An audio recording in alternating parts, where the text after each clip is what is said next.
Morning, everybody. We're just letting more people into the meeting. Thank you for joining in. We're seeing all the faces.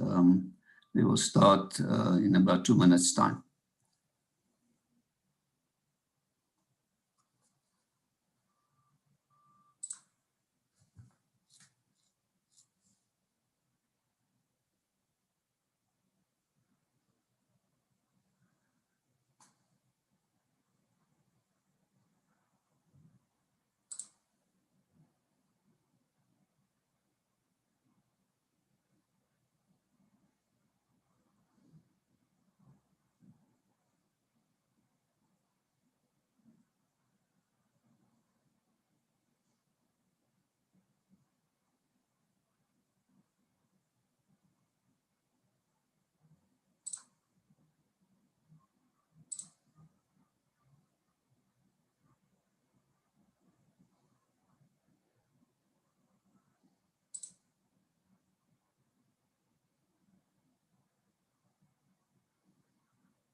Great morning, everybody. We're still letting people in. So soon we'll start with the proceedings. Nice seeing everybody here. And I'm just getting everything going here. Lots of people joining in. We've got quite a big session this morning. Lots of colleagues joining in.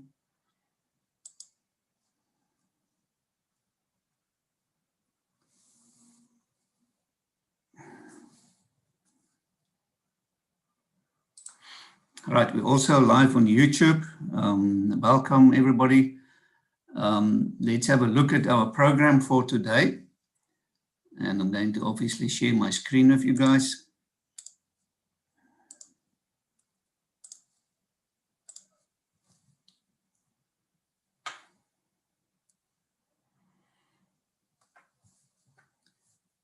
So today we're looking at, and it's actually a series that we're busy with, driving the necessity for change in public transport. And today we're looking at national infrastructure, national support and infrastructure, what's out there that we should be sharing and using nationally to overcome some of the challenges, that we have in public transport in South Africa.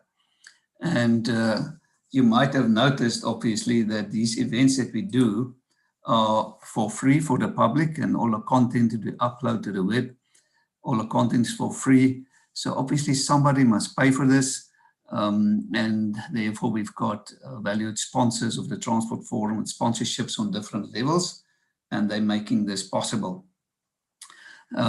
So before we start with the session, I just need to give all our sponsors a quick but important recognition, thanking them for making the Transport Forum possible. And the Transport Forum is now almost 14 years up and running in the current format. It's actually longer, but in the current format, almost 14 years.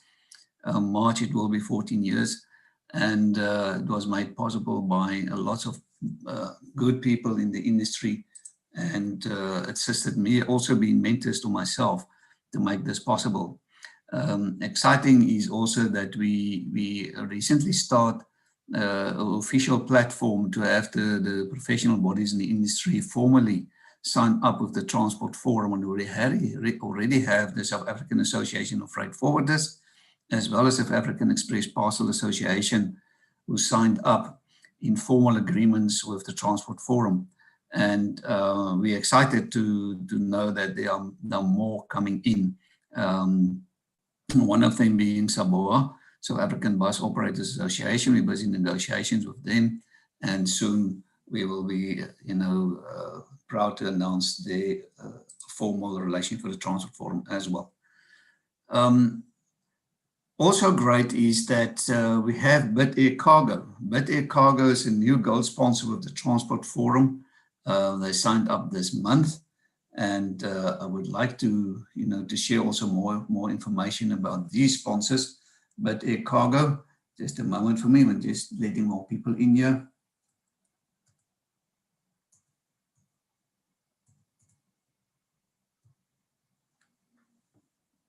Right, Bid Air Cargo. Bid Air Cargo was established in 1996 as Express Air Services, whose fleet or freighter aircraft operated an overnight hub and spoke domestic network. Over the years, we have constantly evolved as a business, learned lessons, and have made numerous changes to our business model. Now, Bid Air Cargo, we offer various African passenger airlines and air freight services agreement to manage their underutilized cargo capacity. The airline gains revenue for the cargo capacity within Bid Air Cargo, manages and makes available to the express parcel industry. We have also developed other handling and marketing services for domestic and regional airlines. In 2014, Bid Air Cargo acquired the business of Imperial Air Cargo, which operates overnight freighter service in South Africa with a fleet of dedicated B737 freighter aircraft. So that's Bid Air Cargo joining in as a gold sponsor. And following to the left of your screen, we can see the Cards Group. I know there's somebody from Card Group. You would like to share your screen and tell us a bit more about Card Group, who's the ad hoc sponsor this month.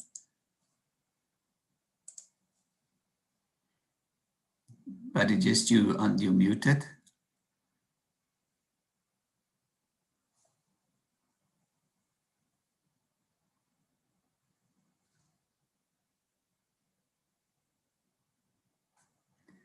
But just unmute yourself.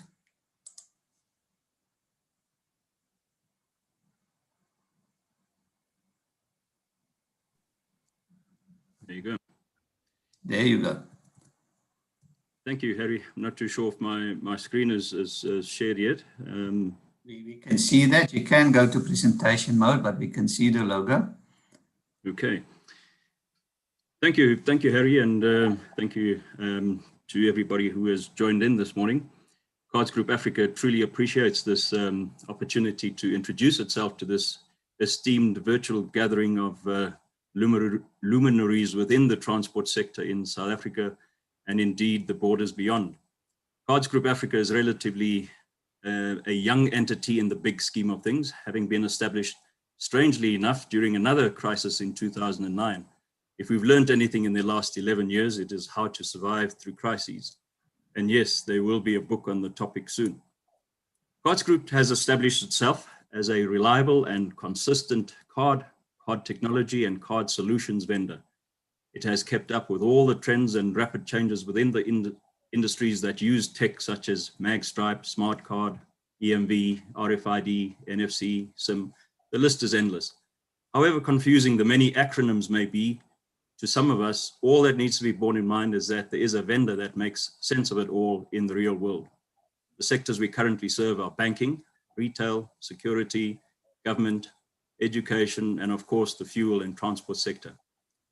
Sectors mentioned are pushing relentlessly towards all things contactless. 13 years ago, when Cards Group Limited was formed in Hong Kong by, amongst others, a person who's also a director of Cards Group Africa and who some of you may already know, Mr. Scott Richardson, the co-founders could not have known how apt the company tagline then, "Your contact in a contactless world," was going to be in 2020. We as Cards Group Africa borrow this tagline for today only, Scott. We will have our own by the time we turn 13. So it does not matter which industry or sector you're in. Someday, as you drive the necessity for change, you will need a contact in this contactless world. Please make contact. Thank you very much. Good stuff, buddy. Thank you very much for your sponsorship. We really appreciate that.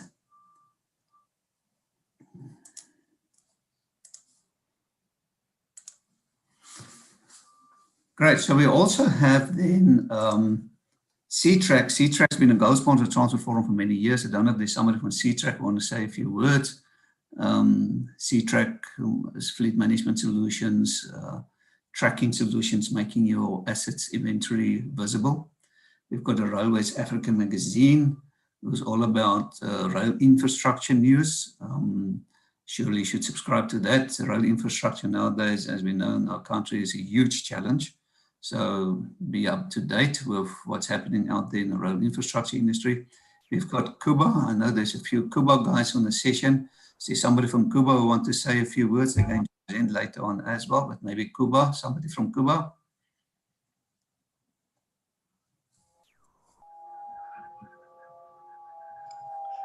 Hi, everyone. This is Suren from Cuba. Cuba specializes in automatic fare collection systems. And as you know, with the evolving technologies that are coming through, we offer solutions and turnkey solutions for all modes of transport. In fact, for a little more information, we have one of our senior executives speaking later on, Michael Hart. I'd love you guys to listen to that and get a little more information about what we do. Thank you. Thank you, Suren. Thank you, Cuba, for being a gold sponsor of the Transport Forum for more than 2 years already. Looking forward to Michael's presentation. We've got Ubunya Group or Ubunya Capital. They specialize in integration and public transport, focus very much on the taxi industry. We see it in Majola. Obviously, ladies and gents, you can get the links on our website for all these companies. We've got Mike Schussler with Economists. Mike's a dog sponsor with us and is a big supporter and also a mentor to myself many a times. So thank you, Mike, for all your support. To the top right there, we've got University of Johannesburg. Dr. Nolene Pisa and Prof. Jackie Walters, they've been supporting the Transport Forum all these years, being mentors to myself as well. And they've got the Institute for Transport and Logistics Studies from the Department of Transport and Logistics at the university, doing great work. And you can see on our web and on our emails, there's links that you can apply for online studies also with the university, obviously besides all the other classes. And Prof. Jackie himself was also presenting later on today. So we really appreciate their support. Prof. Jackie has been instrumental to this forum from the start. We've got JC Auditors. I don't know if Oliver, anybody's online to say a few words about JC Auditors.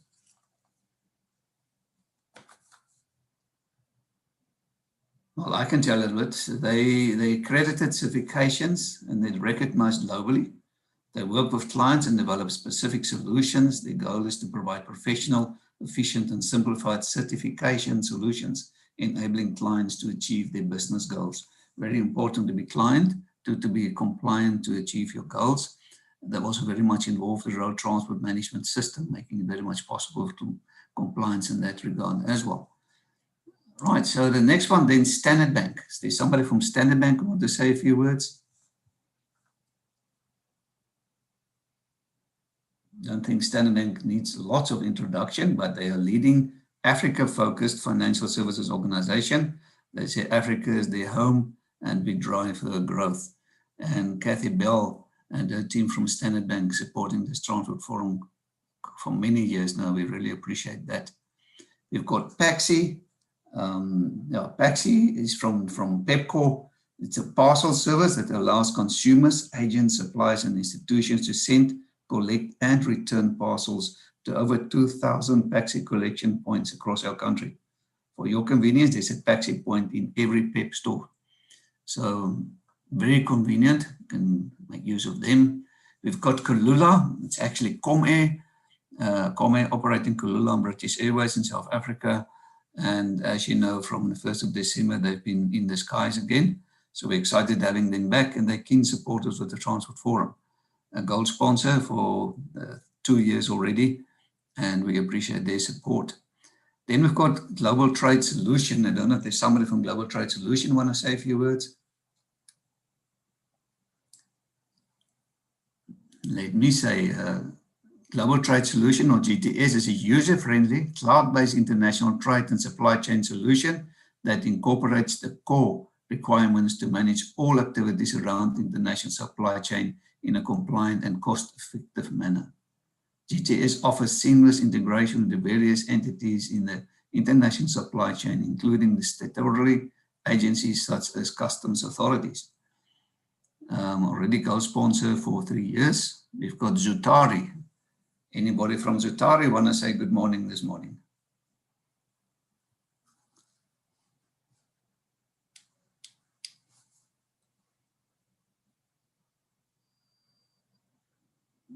All right, let me tell you guys about Zutari. Zutari, previously known as Oricon. They gold sponsor the Transport Forum for 5 years already. Zutari's broad collective of in-house industry-recognized engineering consultants and trusted advisors provide seamless and integrated delivery. This unique ability to offer scaled engagement allows Zutari to solve complex challenges more efficiently. Grounded in digital engineering, we continuously innovate to deliver better results. Zutari creates shared value, and as a leading Africa-focused shared value and impact for our clients and the economies, environments, and communities we operate in. Thank you, Zutari, for your support.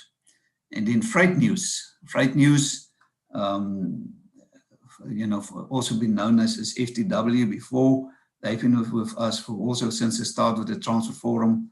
The freight news features are authoritative and insightful and are produced weekly, covering trade, transport, logistics, and related issues. Features are produced and distributed along an PDF format the week they are released. At month-end, features are added to a printed compendium and distributed to importers, exporters, and their service providers. The distribution is similar to the previous distribution of Freight and Trading Weekly.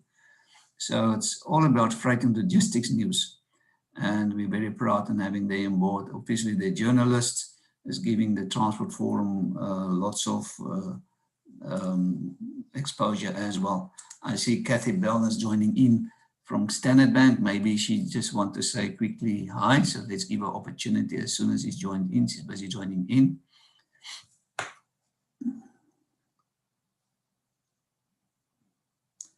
Good morning, Kathy. You can unmute. You're just in time to say hi to the audience at Standard Bank. I'm quick on you. So, Kathy, can you just tell a little bit more about your relation with the Transport Forum? Yeah, 100%, Harry. I think the opportunity to be part of something that is part of the bigger holistic picture within the transport world, which covers all areas of transport. So in other words, not just road transport, it's passenger transport by rail, by road, in the skies. It's also around the marine world. It's around anything that's got to do with moving people, goods, anywhere across the borders, etc. So I think that's the opportunity. And also the programs. Look at today's program, and it's very exciting. We've got many, many presenters. There's awesome information. I'm particularly keen to also listen to Ibrahim Sidat. He's always interesting. He always has very outspoken views, which is fantastic. And he always leaves lots and lots of food for thought. And then, of course, Prof. Walters coming on later on. Always a pleasure to listen to what Prof. Walters has to say. There's great, interesting things. So I think, and then obviously within the biggest Standard Bank group, we're excited to be part of an initiative which really gives a great platform for views to be shared and for information to be shared and also to reach critical stakeholders. So thanks, Harry. We appreciate that, and we're looking forward to the next year being part of the Transport Forum as a gold partner. Thank you. Thank you, Kathy. Really appreciate your support also for many years already. Instrumental also to what we do with the Transport Forum. Thank you very much for that. Ladies and gents, let's quickly do a little bit housekeeping quickly before we start. I see the MSc has already joined the meeting as well. So Zoom, those of you not comfortable with Zoom yet, you can look at the bottom of your screen. There's a participants option where you can see who else is on the session, and you can also mouse over your own name and rename yourself. I can ask you to keep yourself muted during the course of the day. My job also is to mute people. Sometimes we accidentally unmute ourselves and then we've got a lot of background noises, but we will take it as we go along. And then there's a chat room as well. You can click on chat, and it's always great to see how people are chatting with each other, greeting each other, and making comments, and people answering each other. So there's always great chats happening in the chat room. And we also encourage you, we don't always take questions during presentations. We take questions during the panel discussions. Then we look at the chat room and see if we can find questions you guys pose there. But also we allow during the panel discussion, we allow yourselves to unmute yourselves. So what we usually do is in the participants list, you can see at the bottom of the participants box, there's a raise hand function. So when we do the panel discussion, then you can raise your hand and I can recognize you, and then you can unmute yourself and ask a question to the panelists. So that's usually how we do it.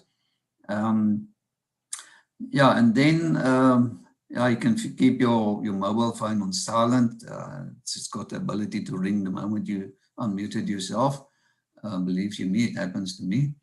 Then the feedback for this event, you will see after the event this afternoon most probably, we will send you a link to kindly give feedback, provide feedback to this event.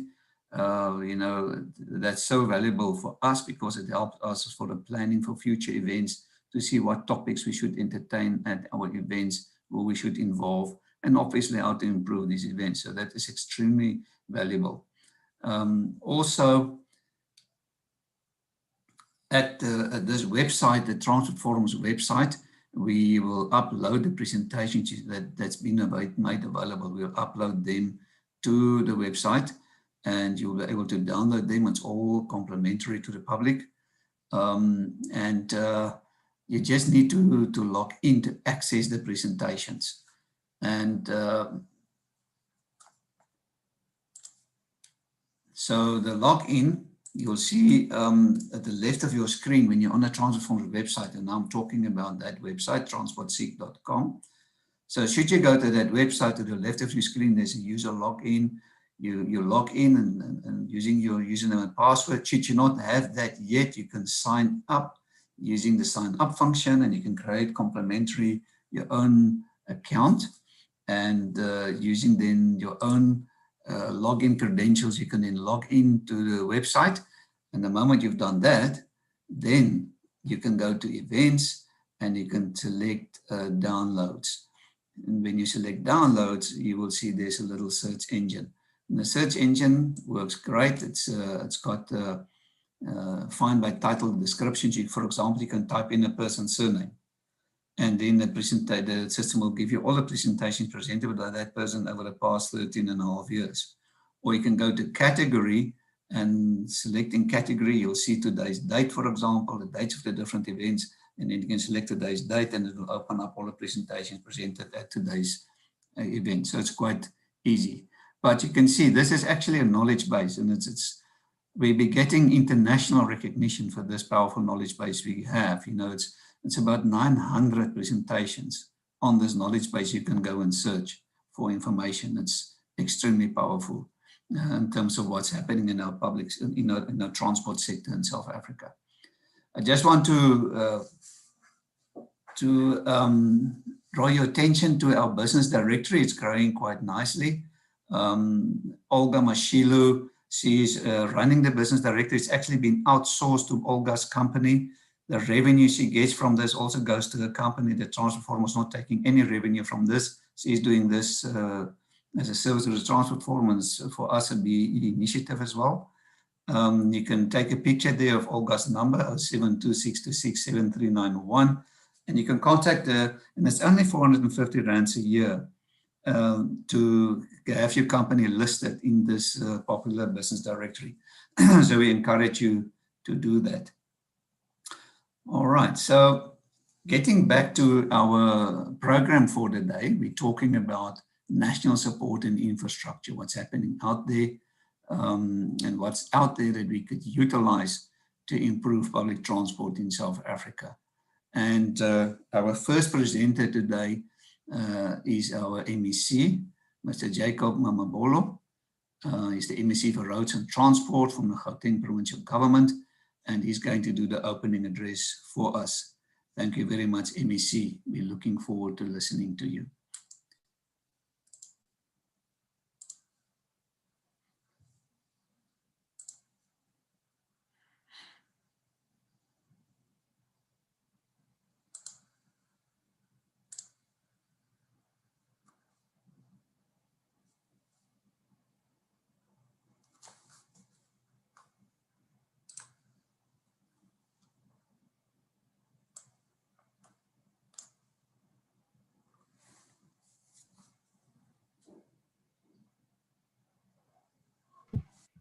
Yeah, so thank you very much. Can you hear me?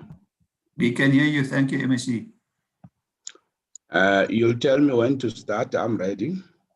You can start, MEC. You're welcome. I just announced you. Okay. No, thank you very much for inviting me to make an opening remarks at your very important meeting. Let me start by thanking you, Harry, for a good welcome and for the invitation and all the communication that has made it easy and possible for me to participate in the event today. Now, I know that some people were very worried, and I did get one SMS asking me, will it be possible to speak here today? Because people were worried about what's going to happen in our province yesterday on Wednesday. Yes. And I must say that I was worried as well, because when there's a cabinet reshuffle, there are three things that can happen. One is that you might not be there completely in the executive, and the other one is that you could be moved to another position, or you can retain the position you have. So thanks to all of you. Those who were concerned clearly indicate that people were looking forward to this interaction this morning. Now, I just want to firstly welcome all of you and wish you very well in what I think is going to be a very rich, memorable, and history-making event. And as you have said, that you know, you're creating a reservoir of knowledge and a very important resource of data and information. I'm quite sure that today you will contribute quite immensely to the growth of the transport sector in our country, but globally. And for that, I want to commend you. And I'm quite sure that many people are looking to the presentations, the discussions, and the outcomes of the Transport Forum today. So with that, I'm really making the point about the strategic importance and significance of the event that you are holding today, and that it will definitely make a good contribution to transport in general. Now, I have spoken about what is the direction we want to take in our province about public transport. Some of you might have heard me on that. There are many guests on the platform. Some include our senior managers and leaders, and for time, all I can say is to acknowledge them.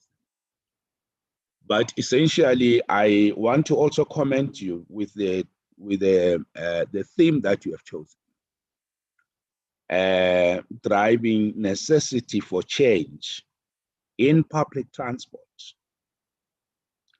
national support, and infrastructure. Now, I want to say that this is a very powerful framework for your discussions, and I'd like to make few remarks on that. So essentially in our province here in Gauteng, which as you know, it's a profile. If we're talking about growing the economy in the era of COVID-19, and of course the national policy document of reconstruction and recovery that has been presented by the president of our very beautiful country, our republic, and this was presented in Parliament, you would have actually realized that infrastructure is a very, very important and very decisive contributor and determinant in our overall objective of growing the economy, recovery, and making sure that we are able to improve the quality of lives as people seek to protect themselves against COVID-19. So the fact that you have brought in infrastructure into the discussion, I think is very commendable, because as you will get from the other presenters, the support that is required to all of us and as a country to grow the economy, to change lives of people, to reduce poverty levels, to create job opportunities, and of course, to make sure that the living standards of people improve, that is going to be the function of support from national, and I know that Sandral is a very important contributor to your discussions. And in transport, that is going to be very critical. The role of PRASA, the role of Transnet, and of course, contributions by provinces like ourselves, municipalities, the whole seamless integrated function of government is going to play a very important role with business, with civil society organizations, with structures like yourselves, with tertiary institutions, universities, research bodies, and a number of key players. So to that extent, I want to say that your choice of topic is very much important. And I want to elevate the role of infrastructure, but in that case, the role of transport infrastructure. Now, I also want to say to you that many of you will be aware that the area that is called the Eurozone, and of course, the economies of Europe, they have been integrated into a seamless Eurozone space, integrated into a single market territory. And that has been the function of transport infrastructure, to link the different points, different markets, and different sources of goods and destinations of goods has been the function of transport infrastructure. And that is why in bringing change and transformation to our economy, to our country, seamless integration of the South African space with the neighboring states, with the continent, is going to be critically dependent on what contributions do we make to growing the South African economy, and of course to improving the quality of life. So that is very, very much important. And I just want to give you a few examples of what changes public transport can introduce in order to realize the ideals that we have set for ourselves as a country in the National Recovery, Reconstruction and Recovery Plan that has been presented. Now, in terms of our, as I said, as a province, we're talking about growing Gauteng together towards 2030. And in transport, our concept and roadmap is growing Gauteng together through smart mobility, which is a global concept that has integrated us as a province into the transport, global transport community. We have participated in the smart mobility conversations globally in the African continent. And we're privileged to host the last one in October, month end. And one of the things that we think we need support of everybody. Let me start with the role of Transnet. I think the role of Transnet is going to be very much important if we want to grow the economy. Because the biggest challenge that we have is that given our geolocation, our place as South Africa in relation to our trading partners in different parts of the world, one of the big challenges that transport must help sort out is to make sure that the goods that we export, the commodities, raw materials, in terms of price, they are competitive in the global markets. And that is critical to grow in the economy, and that is going to be a function of time and cost that they spend in traveling to different destinations. Now you can imagine if our country, given that we are far from many important markets and movement of goods right in our country is not cost effective, it's not efficient in terms of time, there's no way that we can talk about any serious change brought by transport if we do not enhance the competitiveness of our commodities, of our products, of what we export. But in the same vein, if it takes about 6 to 7 days for products to come out of the Kuha Eastern Cape into the Gauteng province, into BMW automotive sector, it takes 7 days for their things to arrive in Gauteng. I can assure you that is not a good story for any investor. So our road network currently offers investors the best support that they require. Because compared to rail, the cost of and the time of putting your commodities into Durban Harbour, using road, you need about apparently 22 hours if we are to use rail. And if you use road, you use about 18 hours. And the costs using road are much more lower. The costs using rail are higher. The attack on infrastructure means you're not guaranteed that your goods on rail will reach their destination. So it means if we are to talk about change and support for infrastructure and public transport, which freight is critical to it, and I think we mustn't just look at passenger transport. I think that's one matter that I think we need to look into and say, what do you think should be the conversations with Transnet so that we can make rail transport the backbone of our transport system? And that is going to be very much important. I've been to the Durban Harbour, I've done a study of what is happening in Durban, a study of what's happening in Richards Bay, to look at the difficulties there. And I can assure you, we need to have these conversations about how to unblock and unlock those areas.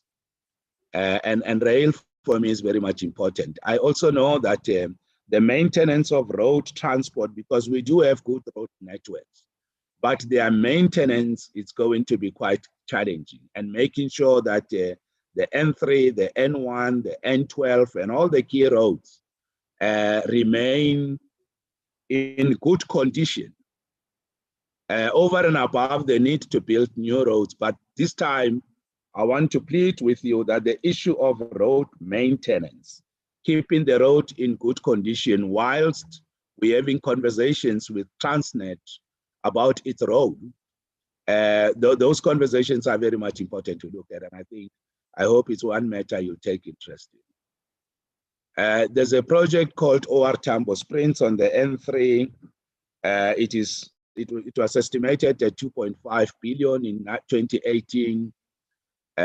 It's dependent on the critical roads that we are building to support it. The city of Ekurhuleni is already providing bulk infrastructure. That is a container terminal in our province that is going to have a multiplier effect and give us a new economy of about 20 billion in 15 years. This is going to remove goods and freight from the roads into rail, if that project finally. And we were hoping that by now we'll be very far with that initiative. So it's an initiative to keep an eye on. Again, that project depends solely and most importantly on the role of transport. And that's why this matter, I'm just flagging one of the issues that are very much important. Our relationship with SANRAL as a province is going to be quite critical. The Moloto Road, maintaining, because all the key roads pass here in our province, and working with Transnet to build new roads. I know that Transnet is cash strapped, there are problems, and one of them will definitely, SANRAL is talking about e-tolls in our province being a problem to their balance sheet. But the role of SANRAL in general is going to be another critical point to look at, because we need to expand the road network. Congestion is our biggest #1 problem. Pollution, it's a big issue.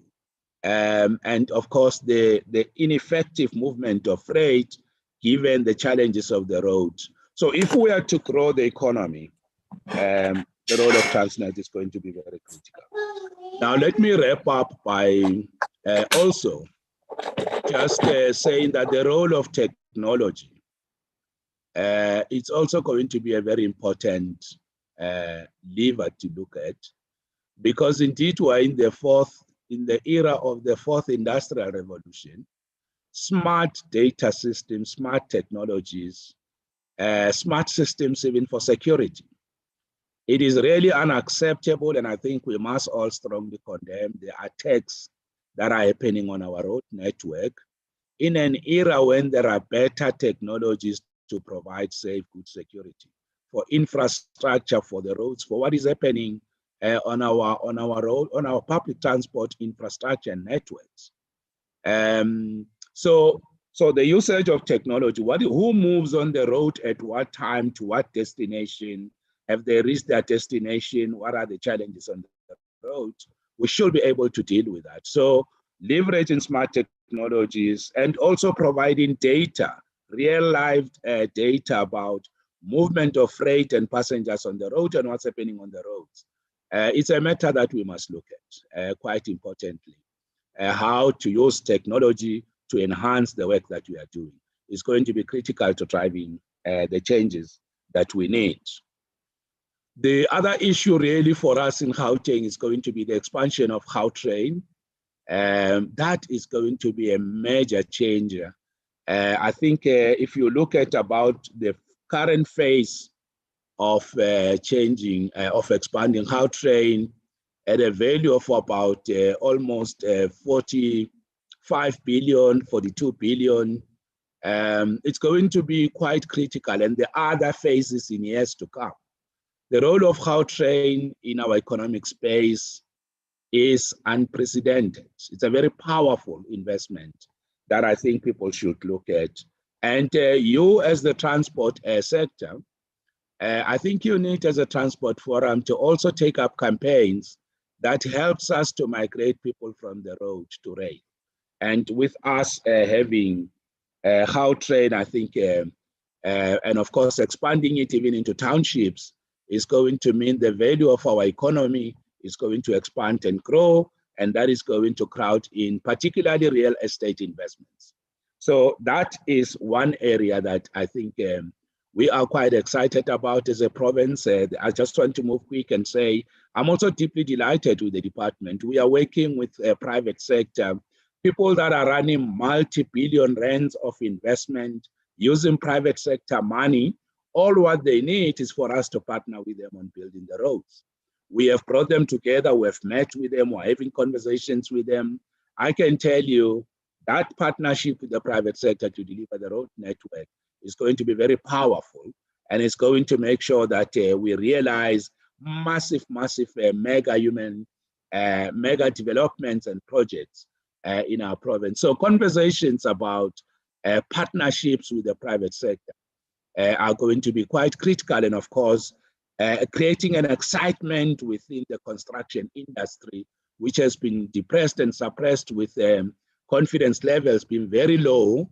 I think these partnerships we're having with private property developers is going to be a very important matter. Let me conclude by saying that you should have conversations about reduction of pollution, climate change, green solutions, smart businesses that will promote protection of the environment, the climate, and of course, what could be the innovations in that space, electrical vehicles, the infrastructure to support them. These are conversations we need to have. Are there economic opportunities there? Are there startup businesses that can come out of those? Warehousing. So green investments, green solutions are matters that I think we must look at, and how to promote innovation in transport. I don't think this is a matter that we are looking at quite seriously. What should be the new businesses, the new startups that should come out from this sector? Reducing carnage on the road. We are going into December. There's definitely going to be challenges. How do we introduce better driving on our roads? No investor will want to be in a country where your life can just come to an end within a second and it's not your mistake. So carnage on the road is going to be a big issue. I think you must look at that. And of course, the issue of just amount of time that people travel on the road. We have published a survey that was done by CSIR, the Gauteng Household Transport Survey. And it has pointed out to the fact that relatively over time, the amount of time we spend on the road is gradually increasing. So how do we deal with that factor of too much time spent on the road? So with those words, I hope I've contributed to some of the issues you look at, but otherwise you are the best team, you are better placed to enrich your discussions. And I'm part of the people who are looking forward to the outcomes of your conversations. And of course, we will, as was mentioned by Harry, look forward to the presentations that will be made. They can only make us much more smarter. They can only make us much more better. And I must commend men and women who have agreed to put these presentations, taking their time in a very difficult environment to make this a success. I think to them, they are taking the very first powerful step in the recovery and the reconstruction of our economy in the given the difficulties of COVID-19. And I would like us to really appreciate and extol the investments they are making in terms of the power of knowledge to help us get sources of data, points of reference, and to understand the complexity of the space called transport. So to everybody who's going to make a contribution, I really derive great delight and appreciation in the time that you are investing in making us think, work, and live and move smarter. Thank you very much. MEC, thank you so much. You're a smart MEC as well, and we really appreciate your support. I remember you've just became MEC of Transport, and we invited you to present, and you did. So you were under pressure, and you still supported us. And again, you supported us today, also being in huge pressure, under huge pressure of the shuffle. And we know that you're also MEC for health and so on. So thank you for still supporting us, between your busy schedule. MEC, would you be able to take, say, 2 questions from the panelists, from the audience?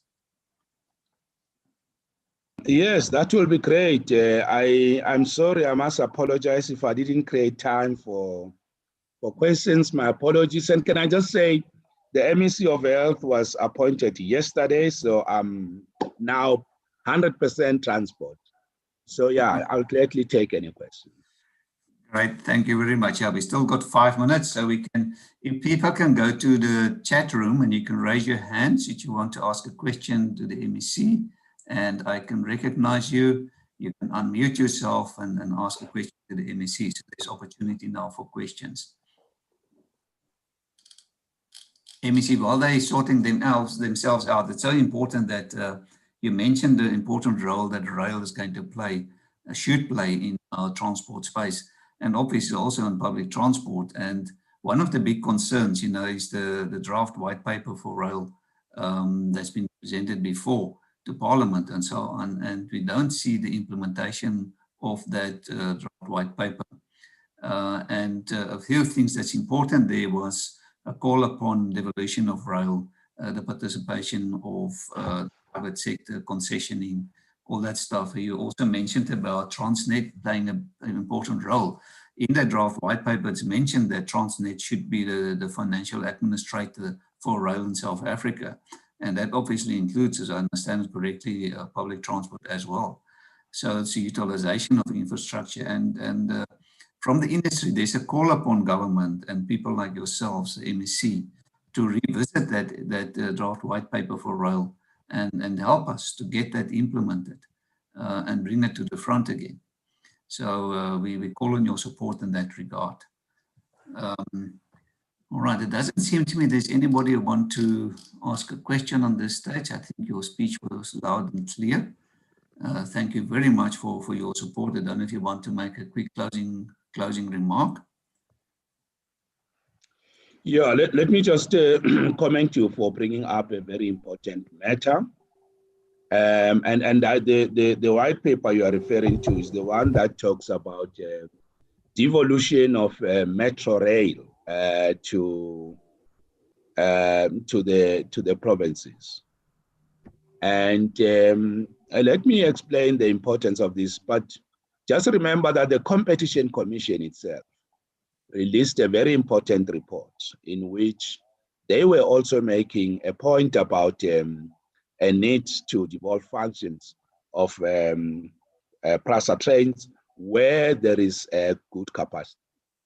Now, we all know, so what are the benefits of that? I personally support that, and I agree with the Competition Commission, because remember, with rail, you will be able to reduce pollution, you'll be able to reduce congestion, you'll be able to reduce fatalities on the road, you'll be able to make movement on the road very easy. If we were to take the example of Gautrain, if anyone in this transport forum session were to imagine Gauteng province without Gautrain, just take a back step and think about that. And think about all the cars that have been removed by Gautrain from the road. And about before COVID, about 60,000 or so peak hour car passengers on Gautrain. And if we were to build an assumption that a good percentage of them have cars and they park them. Now imagine, let me just say a peak hour in the morning, additional 10,000 cars on the road. I have an estimation that Gautrain will have removed no less than 50,000 car peak hour during peak hour combined the whole of the peak hour. So let's just add a little one, 10,000. We will be moving at a snail pace. We will be moving, there wouldn't be movement in this province. And what will be happening to driving habits and patterns? The road, we will all be spending our time on the road. It will be a big disaster. It will be damaging our economy more than Eskom is. So if you look at the impact of Gautrain on passenger side of rail, the benefits are very clear. Now look at what is happening on our roads in Gauteng in the morning. You have got empty trucks, some of them carrying coal, most of them empty, going up north, south, N3, and so on and so on, carrying nothing. They are fighting for space with people going to work in their small vehicles. And of course, even with private vehicle owners, they should be encouraged to use public transport because most of them are alone on the road. Fighting with kids in the morning going to school, big trucks. And the trucks don't plan their trips. A guy can rest right here in Bela Bela, and depending on what entertainment he gets there, that's what determines their resting places. And then he passes here at peak hour to go and stop in Harrismith, Ladysmith. So the point I'm trying to make is, imagine if most of these empty trucks at peak hour were not there on the road. So the issue of the importance of rail being the backbone of the economy is critical. Devolution of functions, I will say to you, one of the saddest things that I don't really comprehend about our country is that you have got Gautrain. It is the best train built, infrastructure, efficiencies, security of its infrastructure, the best. But then you have got another system in the same province, Metro Rail. Inefficient, ineffective, the story is well known. How does it happen that over such a long time, we couldn't have benchmarked with Gautrain and learn from each other and share skills and experience and best practices, smart practices, and give the people the benefit? How does that happen? We're running two extreme poles, and the skills are there right here in the province. So I will say that Gauteng is the only province that is running. If we were to test that, we are ready as a province. But as you know, it is not for us to make a decision. This is a policy matter at national.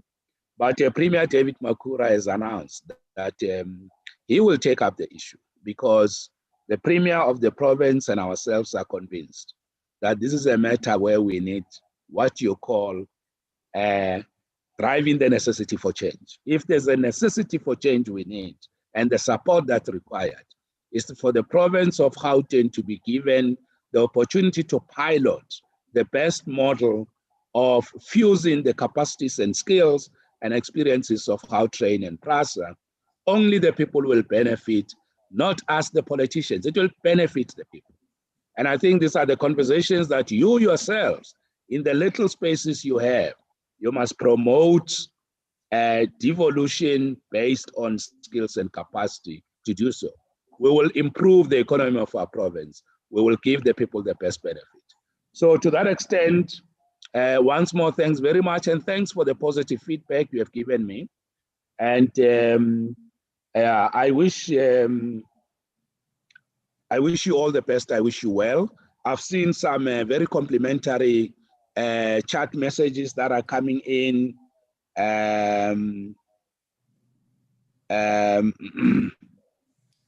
So I acknowledge those, and I just want to also ask people that when they travel during December, early January, please be aware the COVID-19 pandemic resurgence in Gauteng is forecasted for mid-January. So when you travel in private vehicles, whatever you do, wherever you go, remember the only way to defeat and protect yourselves, your loved ones, and those around you is to keep to the protocols of COVID-19. Wherever you are traveling to, make sure that you don't drop your eyes off the COVID problem. Make sure that you don't lower your guard and lower the mask. Wear the mask, sanitize, and keep to all the protocols. For those that it may not be necessary to travel, don't travel. Stay where you are. And with that, I wish you a happy Christmas, happy New Year, good festive, and remain smart. That's the only way to protect yourself against the risk of COVID-19, by remaining smart. Thank you very much. You'll have to allow me, I must go hand over to the new MEC. And I really sincerely thank you for inviting me. Thank you very much. Bye-bye. Thank you, MEC. All the best for you. A prosperous year for you. And a blessed festive season for you. Thank you very much.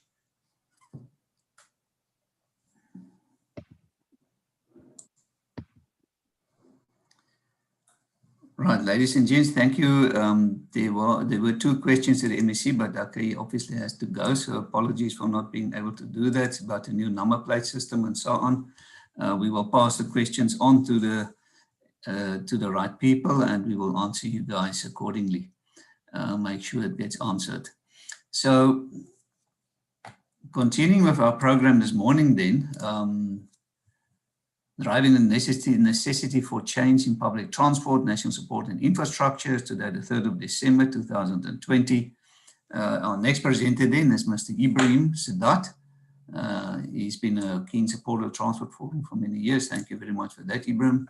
He's the Director for Public Transport Policies at the Department of Transport, and he's going to talk to us about the need for strategic change in public transport performance. Thank you, Ibrahim.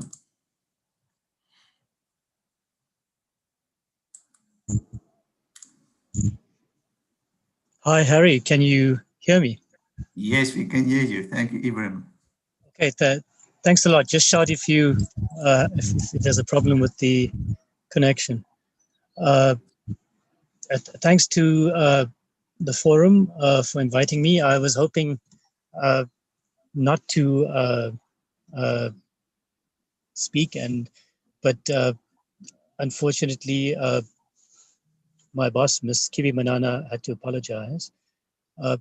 So I'm going to take the opportunity just to set the scene for, I think, the real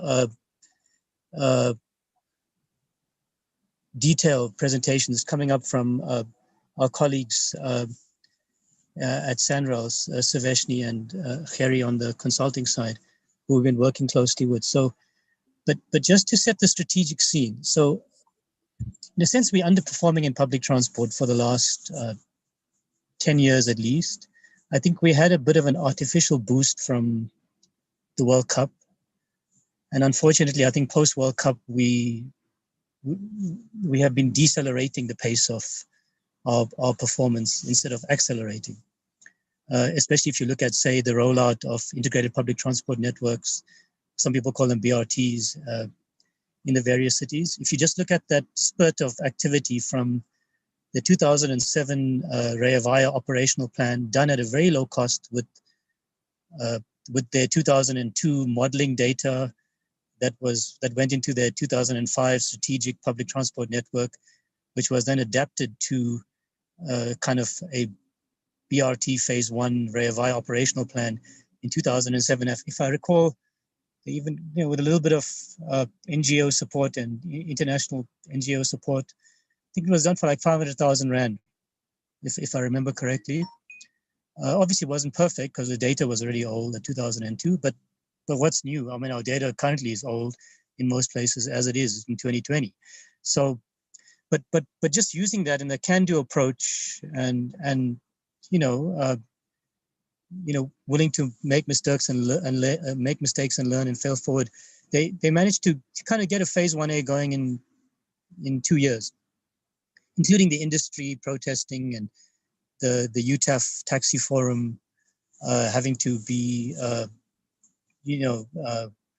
negotiated with at the last minute prior to the Confed Cup in May 2009. So, and then the next one example we'd say was my city.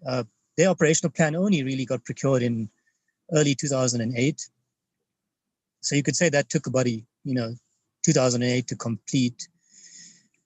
And by the World Cup, they were running kind of, okay, you can't really call that a mass transit service, but they were running a small little bus leg, but it was still the My City brand to the airport. So that's 2008 to 2010. And then by May 2011, they were running a table view line.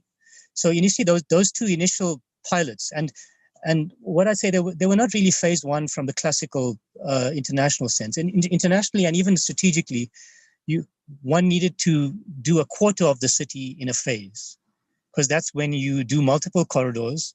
The corridors intersect, you're forcing transfers, and you're forcing the full deployment of your regulatory network authority, tracking, monitoring, programming the kilometers, multiple operators running on performance incentives, etc. So we've been underperforming since then. So I think, but not to lament, I think we could do it then. I think maybe do we thank FIFA then for galvanizing the country or what? But I think we can do it now again. And I think we're probably going to have no choice.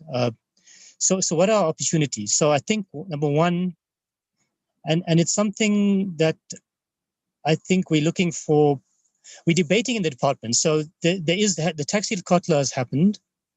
The taxi industry has its set of demands, etc., positions. The DOT is developing together with the transport sector and government, the provinces and SALGO, developing its process to now implement and reach consensus. But I think we've been challenged from where we sit in the department, dealing with IPTNs, to kind of reimagine and think ahead.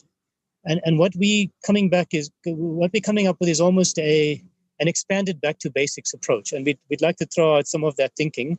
It's still draft. We still need to kind of get official support, but we'd like to throw it out, and let's get some kind of discussion and buzz and criticisms going from the knowledgeable insiders on this platform. And I think how it ties into the next presentations is what can underpin this is, I think we try to be pragmatic, be smart, and be very simple, and be totally flexible, and just try to keep momentum going, keep progress going, and keep improvements going.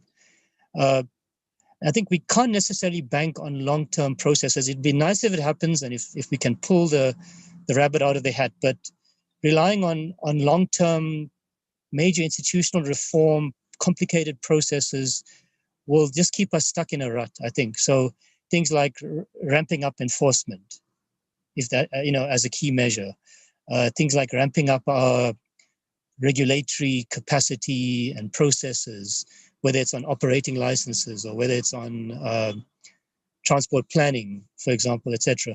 So, and all of that really underpins the government side of the NLTTA vision from, the late 90s, right? So, in a sense, cities as the planning authority were supposed to kind of have an updated plan and updated data on every route. You could almost say in theory, right? Every major route, supply and demand, and even every major upcoming route, obviously in terms of future land uses.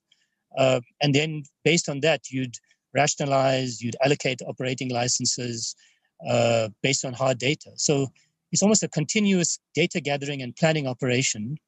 But I think we haven't actually gotten anywhere near that. So currently, it's kind of de facto regulated mostly by operators. If you look at ride hailing and everyone phoning 702 and saying, or even private employer transport, and my vehicle is getting stopped by taxi enforcement squads, and I got to pay 3,000 Rand to kind of get it released, and people are pleading with 702 to kind of raise this, and and I think they've been calling the Gauteng traffic police, etc., to kind of so.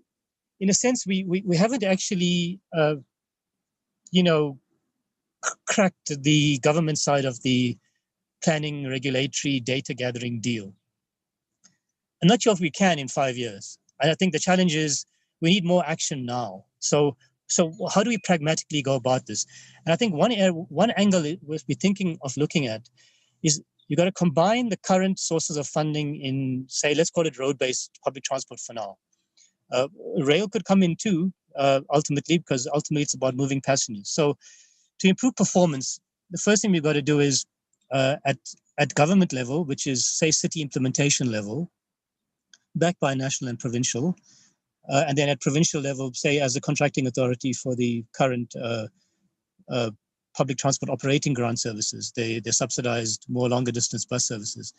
We've almost got to say, okay, let's quickly look at how do we start to integrate where they can be integrated and run them as aligned services or single services, and especially focus on the strengths of the mode. So kind of trunkish corridors, higher volume routes, etc.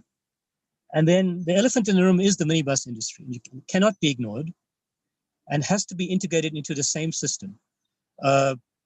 And without necessarily banking on route by route planning happening in the next 5 years, because we haven't done it for the past 20, without banking on route by route enforcement happening in the next 5 years, because we haven't done it in the last 20, without banking on, everyone being fully supply and demand aligned, and no illegal or semi-legal or unlicensed operators, etc. So utilizing the existing funding sources, I think the idea is concentrate on trunks, for want of a better term. And I know there's thinking globally about one-seat rides and kind of hybrid services where kind of a vehicle runs off trunk corridor and on corridor to avoid transfers. But just to keep it simple, I mean, that detail can be fleshed out at local detail planning level. But to keep it simple, I mean, why can't in the next 5 years we convert all the major township trunks, whether they're run by, let's say, an IPTN type bus service, whether they're run by, say, a PTOG type bus service, say Golden Arrow or Putco, or even whether they're run by taxis, because in a lot of cases, taxis run trunks because there's no other alternative, or the alternatives have pulled away or been removed over the last 30 years for various reasons. So why can't we convert all the major? So think of it. In Ekurhuleni, it's Tembisa, it's Katlehong, it's Vosloorus. In Joburg, it's 3 or 4 major trunks from Soweto, Dobsonville, Jabulani, the current Tokoza trunk. In Pretoria, you've got a couple in Mamelodi, you've got Attridgeville as one major one, you've got a couple of major trunks from Mabopane, Shashanguve, obviously take into account the rail trunks too. So you can run that through the major townships of the top 10 cities, top 5 even if you want. And those technically catch millions of people, but you've got to bring in taxis into that same system. So focus on the trunk, but our trunks cannot be run as we've been doing for the last 10 years on the IPTN trunks.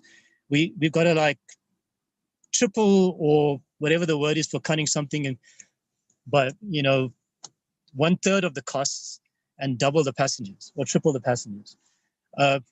And so that's the one leg, improve performance there. And again, if everyone's on a common ticketing platform via, say, as we're proposing via the SANRAL transaction clearinghouse, with the data that provides, and everyone is on an open feed GPS type platform that can plug into a central government data warehouse that can do strategic planning with that. But on top of that, operators could use for their own, operational planning and efficiency measurements. Planners could use it at local level for route planning, and it could also serve as passenger information databases for value-added services in terms of passenger apps, etc. So get those trunks running efficiently, but not as they currently are, and deploy all measure of arsenal that you can. So it doesn't have to be infrastructure heavy. Use South African kind of make a plan, know-how, paint and bollards if you have to. Obviously, you've got to look at your volumes and as you ramp up, and your pinch points and your bottlenecks, but and obviously maximize the quality and efficiency of those trunks.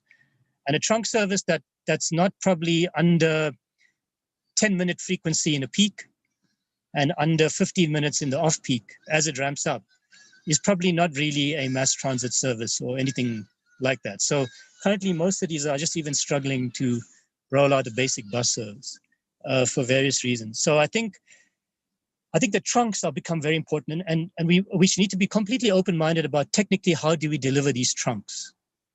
And do we need a specialized agency at some kind of level where we pool all the technical resources in the country? I'm not saying policy or planning functions, just saying pure technical capabilities. Hire one kind of set of engineering design team, one set of project managers, one set of operational financial people. And I'm sure we could cut the costs by 2/3 and triple the passengers. Because I think currently the system is just geared to becoming a bureaucratized, low quality, low performance system for various reasons in terms of the government system over the last 10 years. So that's the trunk side. And on the, let's call it the non-trunk side, or the off-peak services on the trunk, or the indirect services, or part trunk, part non-trunk, or feeder services, etc. One of the ideas is, why don't we just utilize, obviously it's a long transition, but currently utilize taxis as they are, and just give them incentives. So the incentives, utilizing the platform, so the common ticketing platform through the SANRAL data warehouse, So give passengers an incentive to be delivered to trunks that are functioning well. So if your peak frequency is under 10 minutes, then your average wait time, your maximum wait time should be 9 minutes. Average, let's say, is 5, right? And it should be even better if it's a high functioning trunk, because even 10 minutes is just six buses an hour per direction, which is not really much if you'd got your planning and design right.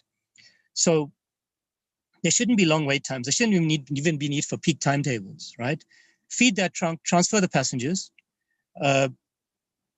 So now, one of the challenges with informal operators and even all operators in public transport is the kind of risk aversion, rightfully so, because it's a cash environment. It's a month-to-month environment, even for bigger operators. So how do you minimize the risk of change? Just purely make it incentive driven. So, for example, incentive for the driver, incentive for the owner, and incentive for the passenger to perform. So one idea could be for every passenger you transfer, for example, and let's say on average, say a taxi carries 100 passengers a day. Just as a nice round figure, it's a rough ballpark. Say that's 25 days a month, that's 2,500 passengers a month. If I gave you a R1 incentive shared between the driver and the owner, and you can negotiate those mechanics, basically that's 2,500 Rand a month, right? For 2,500 passengers a month delivered to the trunk. And let's say they say, no, that's too low. We want it higher. You get to run some numbers, etc. We went up to 2 Rand. 2 Rand is 5,000, say, incentive shared between the driver and the owner. 5,000, let's say you took all the big townships and you took all the major corridors and you converted all the current IPTNs and planned IPTNs and current, let's say city-based public transport operating ground services. I'm talking about the long-distance standalone ones, let's say the city-based ones, or even the municipal bus services that can be converted to some kind of trunk. And a trunk doesn't have to be dedicated, it can be a main route, as long as you got 10 per hour at least, right? 10 buses per hour, 6 buses per hour in the peak period. So now that's 5,000 Rand a month if I've been pushed up. But now it's based on performance. You deliver those passengers, they tap out on the taxi or whatever other vehicle you're bringing, and they tap into the trunk. And now what's in it for the passengers? Because now the passengers, let's say in theory, have a transfer, maybe it's a forced transfer, to get that trunk to run efficiently, as a lot of the operational planners know from, say, My City's optimization work, you got to increase your standees, right? So if the trunk is working efficiently, you want to incentivize the passengers, those who can stand, to stand. Like any subway system in a mass transit context does. So to do that, I would argue maybe we've got to charge the passengers a low flat trunk fare, or as flat as possible. And by that I mean maybe it should be something that a passenger doesn't mind paying whether they travel 3 kilometers or whether they travel 30. And you pick that number, you pick that sweet spot based on local conditions. I think that's partly what the success of the City of George initial IPTN, more like a quality bus service approach, was because it allowed free transfers and it had a flat fare. And passengers are very, very,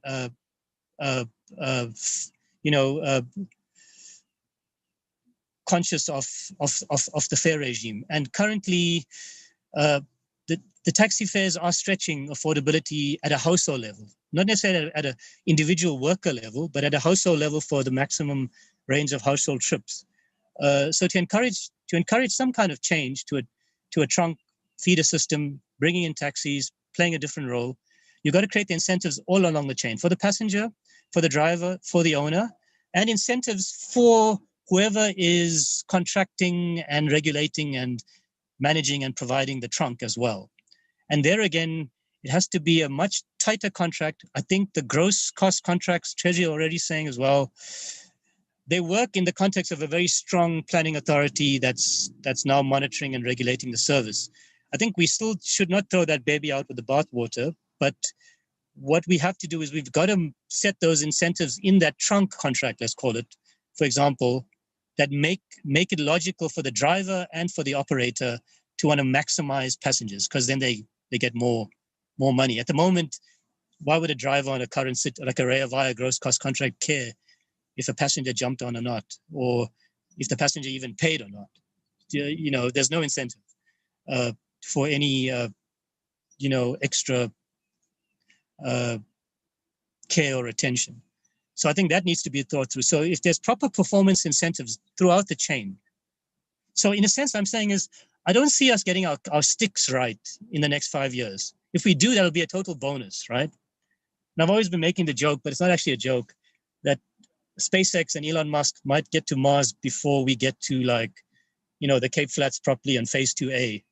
And I think, or to all of Soweto, or to all of, Tembisa or Vosloorus, or all of Inanda and Kwamashu, or we definitely won't be all of Mdansane or all of New Brighton. And we can run the list. We're moving too slow and too expensive and too costly. And it's too much of bureaucratic and other inefficiencies and wastage. So why not let's just fix the carrots? And that's what I tried to explain. And I think the power then that, say, having a centralized public transport data warehouse, which ultimately is our vision for the SANRAL value-added transaction clearinghouse, as our DG has written to the SANRAL CEO, initially starting off with utilizing a single integrated ticket through the SANRAL backend, in which I'll explain, account hosting and transaction processing, and then ultimately going beyond that to becoming a fully fledged data warehouse of measuring performance, incentivizing performance. So essentially this is the ideas we're kicking around. So in a sense, it's to say to you, Mr. Taxi Driver, you, Mr. Taxi Owner, or Mrs. or Ms. Taxi Owner and Ms. Taxi Driver, you, Mr. or Ms. Transport Authority, doing a trunk contract and feeder contracts or licenses, you trunk operator, and ultimately bringing in the entire system in a city or an urban area. So whether it's a municipal-owned bus service, whether it's a provincial contract service in an urban kind of context, not interurban, whether it's a kind of IPTN, My City Rail Via type bus service, and ultimately even rail. Because so if we could do that, we think the economics could work with the existing funding sources up to a point. You could get almost a strategic, and I'll end with this. You could get a very strategic level rollout of up to, let's just pick a round number. Let's say there's 100,000 taxis. Ultimately, say it takes you 10 years. You've got 100,000 taxis. Say each one on average doing 100 passengers a day. So that gives you 10 million a day, right? Which is a large chunk of our urban and semi-urban, urban and secondary city, let's call it commuter and scholar traffic. That's 10 million a day on 100,000. And if we had to pay a 5,000 Rand a month incentive per taxi, you run those numbers on the back of your matchbox. But it's something that starts to get us in a conversation with Treasury, with others. And that could almost become the backbone of a citywide integrated system, but it's got to be integrated within 5 years. It can't be something that you do a little phase and that takes 10 years and another little phase, that takes another 10 years and another little phase, taking another 10 or 15 years. And with all the political upheaval and elections and instability and discontinuity, etc., it will never work. It has to be a 5-year program of covering a whole city of all the operators running in that city, bringing them into a common system. I think we now have the IT platform via the SANRAL system. Now the issue is how smart can we be to be simple enough to be able to kind of do this in 5 years. And that's some of the ideas we're throwing around. It's not fully accepted yet. There's still a lot of kind of risk aversion and saying, well, sounds a bit reckless, sounds too visionary, sounds too easy, sounds to this, sounds to that. Ultimately, the problems that have bedeviled, say, IPTNs for the last 10 years, why would suddenly a Mamelodi trunk, say if you wanted a Mamelodi trunk in a year's time, as just an example, And say currently the taxis are running up and down Church Street and Silverton and all that, Old Pretoria Road. And you've got a couple of buses and stuff, you know. So maybe so on top of that, perhaps there's a need for certain other innovative measures. Maybe there's a need for more operator-based PPPs. Why not operators, taxi and bus, come together and put together a market-related package of measures to create a trunk and a feeder system on the Mamelodi corridor and put it on the city's table and say, you run all the numbers through this, stress test it, and if it works, you negotiate the deal with us. Market-related deals. So still have, and then you measure it through the IT systems and any other monitoring. That I'm not necessarily averse to, but it's not obviously official. And a second idea could be pooling all the resources so that you don't duplicate, say, creating trunks and feeder systems or integrated systems in 10 different cities. Maybe there's 1 or 2 cities that might have the capacity, and then we just say, okay, you put the GPS on and you switch your fare collection system to feed into the SANRAL TCH, and we'll measure and monitor you. And and then you implement as you see fit. But for the rest, the other 8, why should they now hire ITS consultants and hire project managers and hire people to go and do detailed and preliminary design and hire more planners, and said rather just do and then go through a whole bus procurement or vehicle procurement phase and then go through another whole big taxi technical advisor phase and taxi negotiation phase. Why not just create a super agency, like almost like the GMA or something, Caltrain Management Agency? Create one pooled agency where you put all your resources, consulting and in-house resources, into one agency.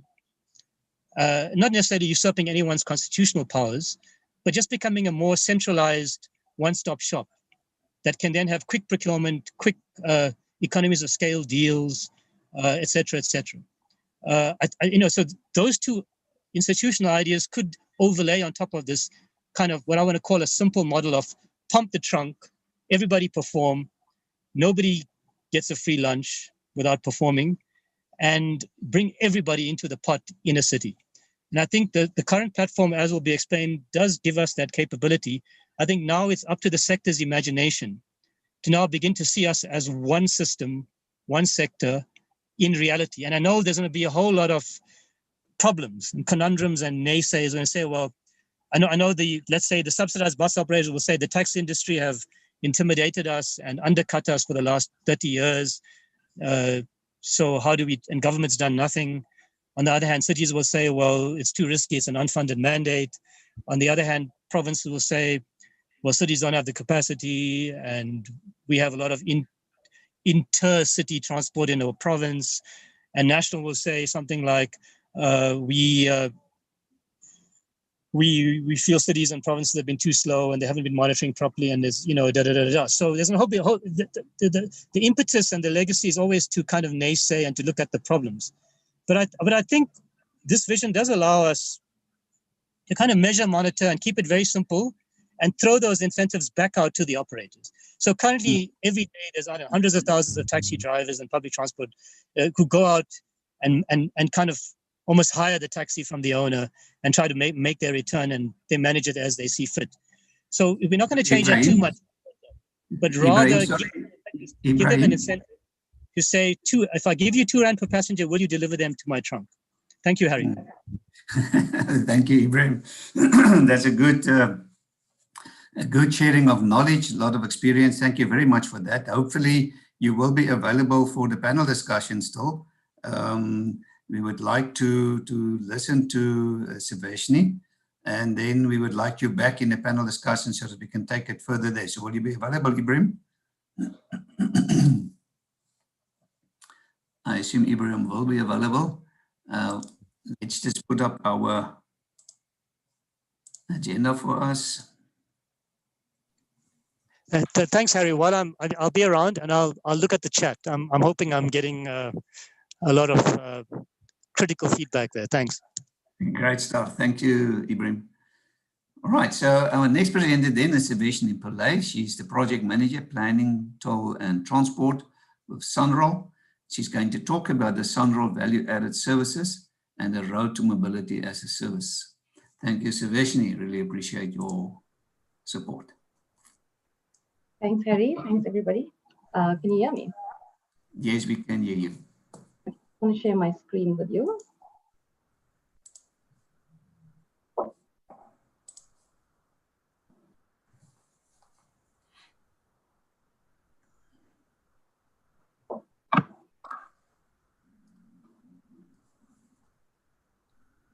and presentation mode. Yeah. Okay, thank you, Harry, for giving us this opportunity as SANRAL. I think we've been doing a lot of work in the last couple of months and years, and it's nice to actually get an opportunity to present what we've been trying to work on. So as I explained, my name is Saleshni Pillay. I'm a project manager at the South African National Roads Agency, responsible for both the open road tolling project and the freeway management systems.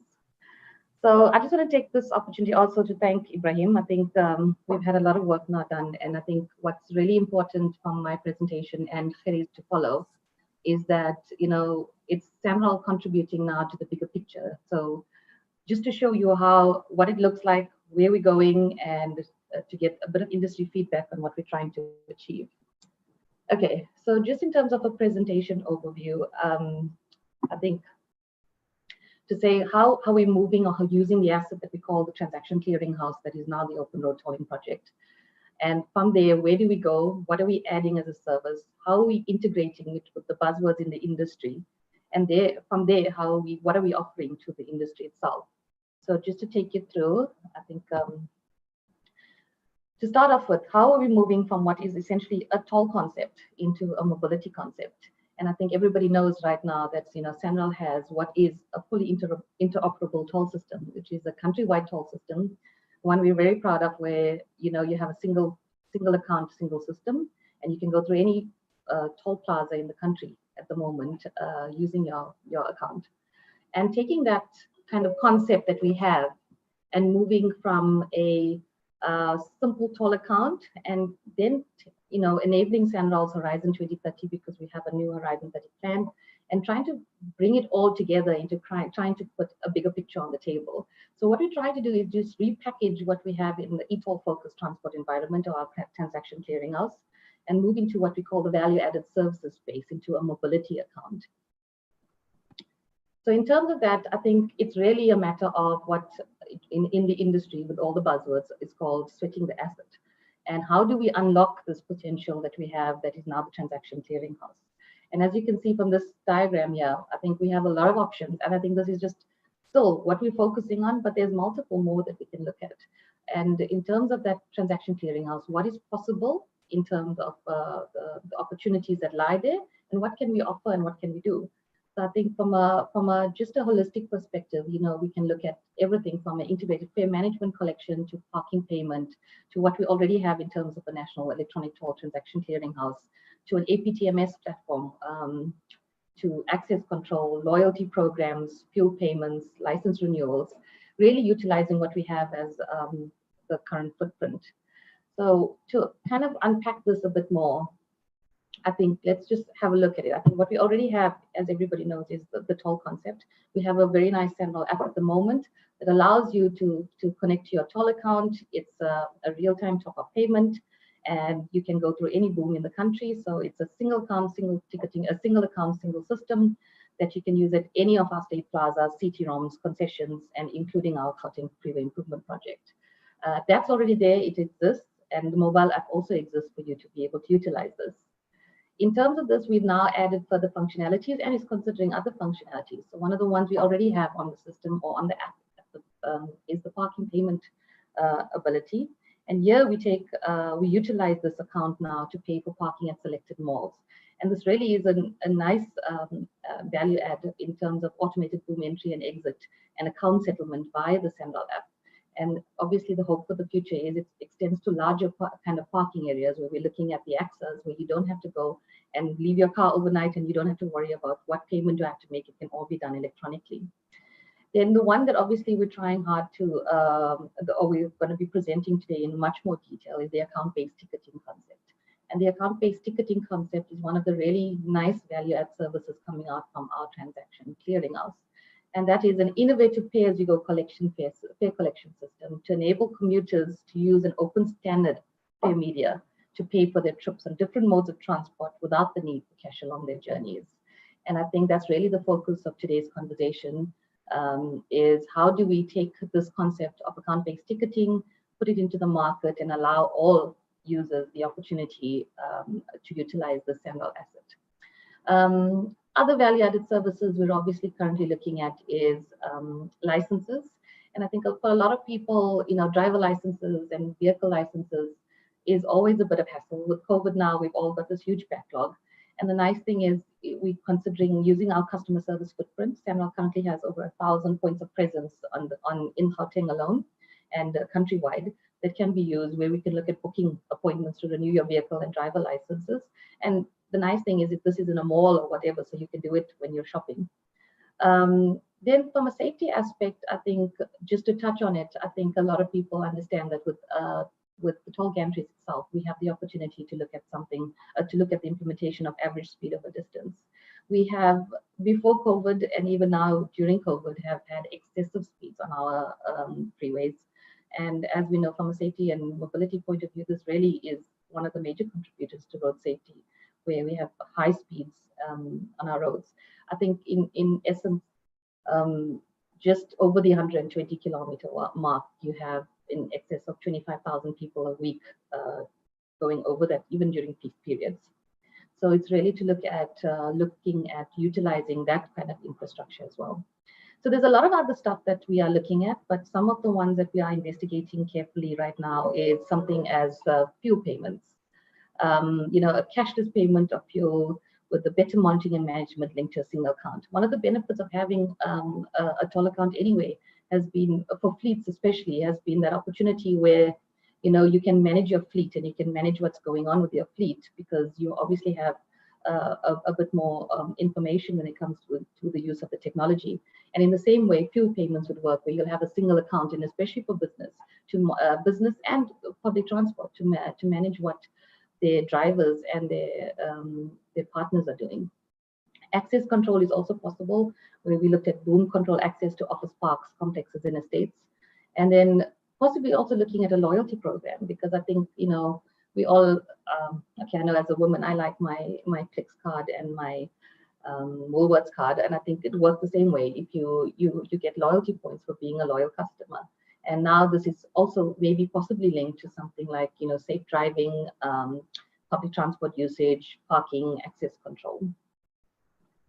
Okay, so just in terms of what actually happens or what do we mean by the value-added services? I think everybody kind of knows how the toll system currently works, where we have the roadside system, we have the ORT system moving into what we call the transaction clearing house, where accounts are hosted, and then to the end where we have the VPC system, or the violations processing center.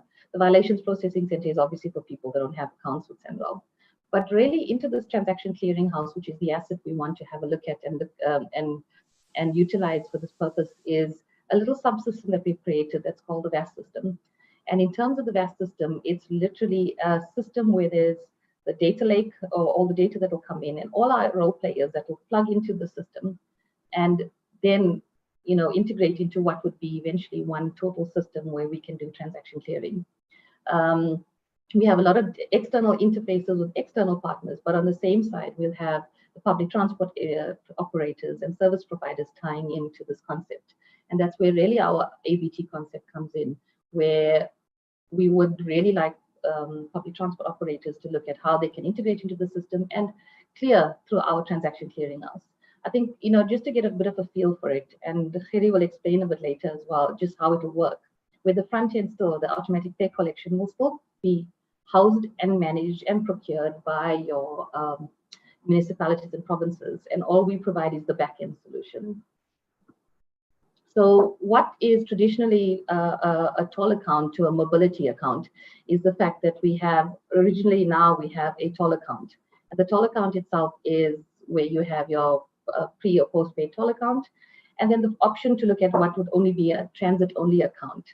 And I think the important thing is, how do we transform this toll account into a mobility account, and what our ultimate solution would be. And I think the ultimate solution in terms of what we want to achieve, also moving towards what we would call the MaaS concept, is a full mobility solution. And a full mobility solution would be a person, be it an individual of a household or a business, that really sits there and looks at what multiple accounts they have between their families or their businesses, opening multiple accounts for car usage and public transport, which will eventually be the ultimate aim of what we want to achieve.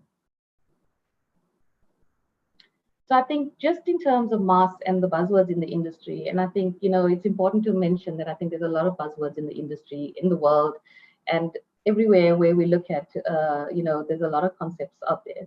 And one of the nice things I think about what we're trying to achieve at SANRAL is trying to take the buzzword itself and implementing it. I think we're starting to realize that we can make what usually is a concept a reality, and that's what we're trying to do, is realize what concepts are out there and put it into practice. And I think from a SANRAL point of view, we can definitely achieve this.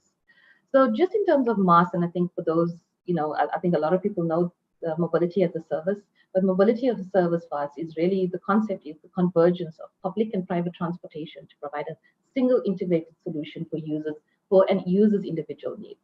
And it's rather offering people the opportunity to have mobility and not transport. So whereas traditionally you would own a car and a car would get you around, we're offering the mobility, which is a combination of factors. So at the end of it all, if I want to take my car and drive it somewhere and then park it off and then take up a taxi somewhere, then thereafter take a train somewhere, it's offering the full combination of results. And I think it's a huge buzzword internationally as well. And I think people are really struggling to grasp, okay, this is a wonderful concept. What do I need? How do I get there? And what will make it possible? And just in terms of MAS itself, I think it's interesting to know. So you really have at the really top, the main focus is always your customer. I think our users are the most important people in this. And the ultimate aim then is to provide them with a simple, reliable and accurate, well, not necessarily interface where they can access all these services, all these multiple services. And really at the end, either end of it on the left and right is your supply and demand. What do we need to supply, and what is the demand from the users itself, or everyone for that matter? Because it's not only the user we provide a service to. And from a supply point of view, I think it's really to manage effective road operations, provide the infrastructure that's needed, and give the service offerings. I think MAS is the concept where we look at what is the multiple service offerings, and the multiple service offerings are both public and private transport. What are the interdependencies? Because at the end of it all, this only works if everybody works together. And I think the interdependencies mean that, and I think both the MEC and Ibrahim stressed it a lot. I think it's really a point where we come down to saying that in order to make a concept like this work, or in order to see this vision that we want for our country, I think it's important that we look at how we are interdependent and we can contribute and support each other. Reliable, accurate information and real-time data. And from the demand side, obviously, you've got the multiple user choices. And you really have the point where we want to integrate and give people a service offering. It must be both the private service providers and the public service providers that provide this, with a good system integration, a reliable service, and obviously the best offers of transport on a single platform. So I think what the eventual aim is SANRAL has developed this concept called the value-added services. And the value-added services has this really nice concept called account-based ticketing. And what we really want to do is see the merge of these two to provide what will ultimately be a mobility as a service offering. And I think this is where we move away from the traditional mass transport for mass amounts of people, and we start giving the users the choice, where the individual then gets the focus. And the individual is really with what is turning out to be quite an interesting, especially now with COVID. I think a lot of people are realizing that every individual is different. We all have different needs. We all have different requirements. And how do we take these different requirements and give the offering to the public while still using all the current existing infrastructure? So from our side, I think we've got the value-added services, which really provides multiple service offerings. Like I explained, everything from parking to access control. And there we get the very important concept of the account-based ticketing solution with our public transport. And this is really the first part of what we're trying to achieve, is getting our public transport operators on board. And thereafter, obviously, trying to move it into the private transport space so that we can get all of this together. And the nice thing is, I think there's never been an opportunity before, or an asset or some sort of a resource where we can sit and look at all of these operators and service offerings together in one platform. But what that will result in, obviously, is then eventually what we call a data lake. And the data lake itself will end up with real-time information for the road user and the journey planning. But in essence, it will also end up with a repository of a comprehensive transport movement and data. And I think the aim, from, if you look at it from a government point of view, or even a private transport industry, is really, what does a repository of comprehensive transport data mean to you? And that's really to positively influence both your service offering and the fact that you have its infrastructure development. So from a government point of view, we can focus a bit more on knowing exactly where the problems are and give the offering. So I think, like Ibrahim explained with your trunk routes, we know then from the information we're getting where the need is, and then we can supply what the demand is. And that's really, I think, what the concept of MAS does, is really marry what the demand is to the supply, but in an individual's user choice needs. And from there, I think it's important that, no concept, nothing would be possible without great stakeholder collaboration and support. And then critical to any of this is the fact that everybody needs to kind of not only come to the party, but also support each other in this initiative. So, and I think it's important that we also understand that in all contexts and in any sector, we need sound agreements and the commitment to the commuter. And it's important. I think it's not about a government agency or SANRAL providing a solution that says, guys, you have to do this. This is what you need to get done. But rather saying, where is our commitment? And our commitment is to ultimately to our road user and our commuter. And that's where we must really focus on who's the road user, what's the commuter, and what can we give them. And I think in terms of what we then try when we put all of these offerings together is we give equal opportunity for all of the service providers as well. And like I said, it's critical. There's critical interdependencies on this. So if we can all work together, both from a private sector and a public sector, we can actually provide something very important and very good to the road user.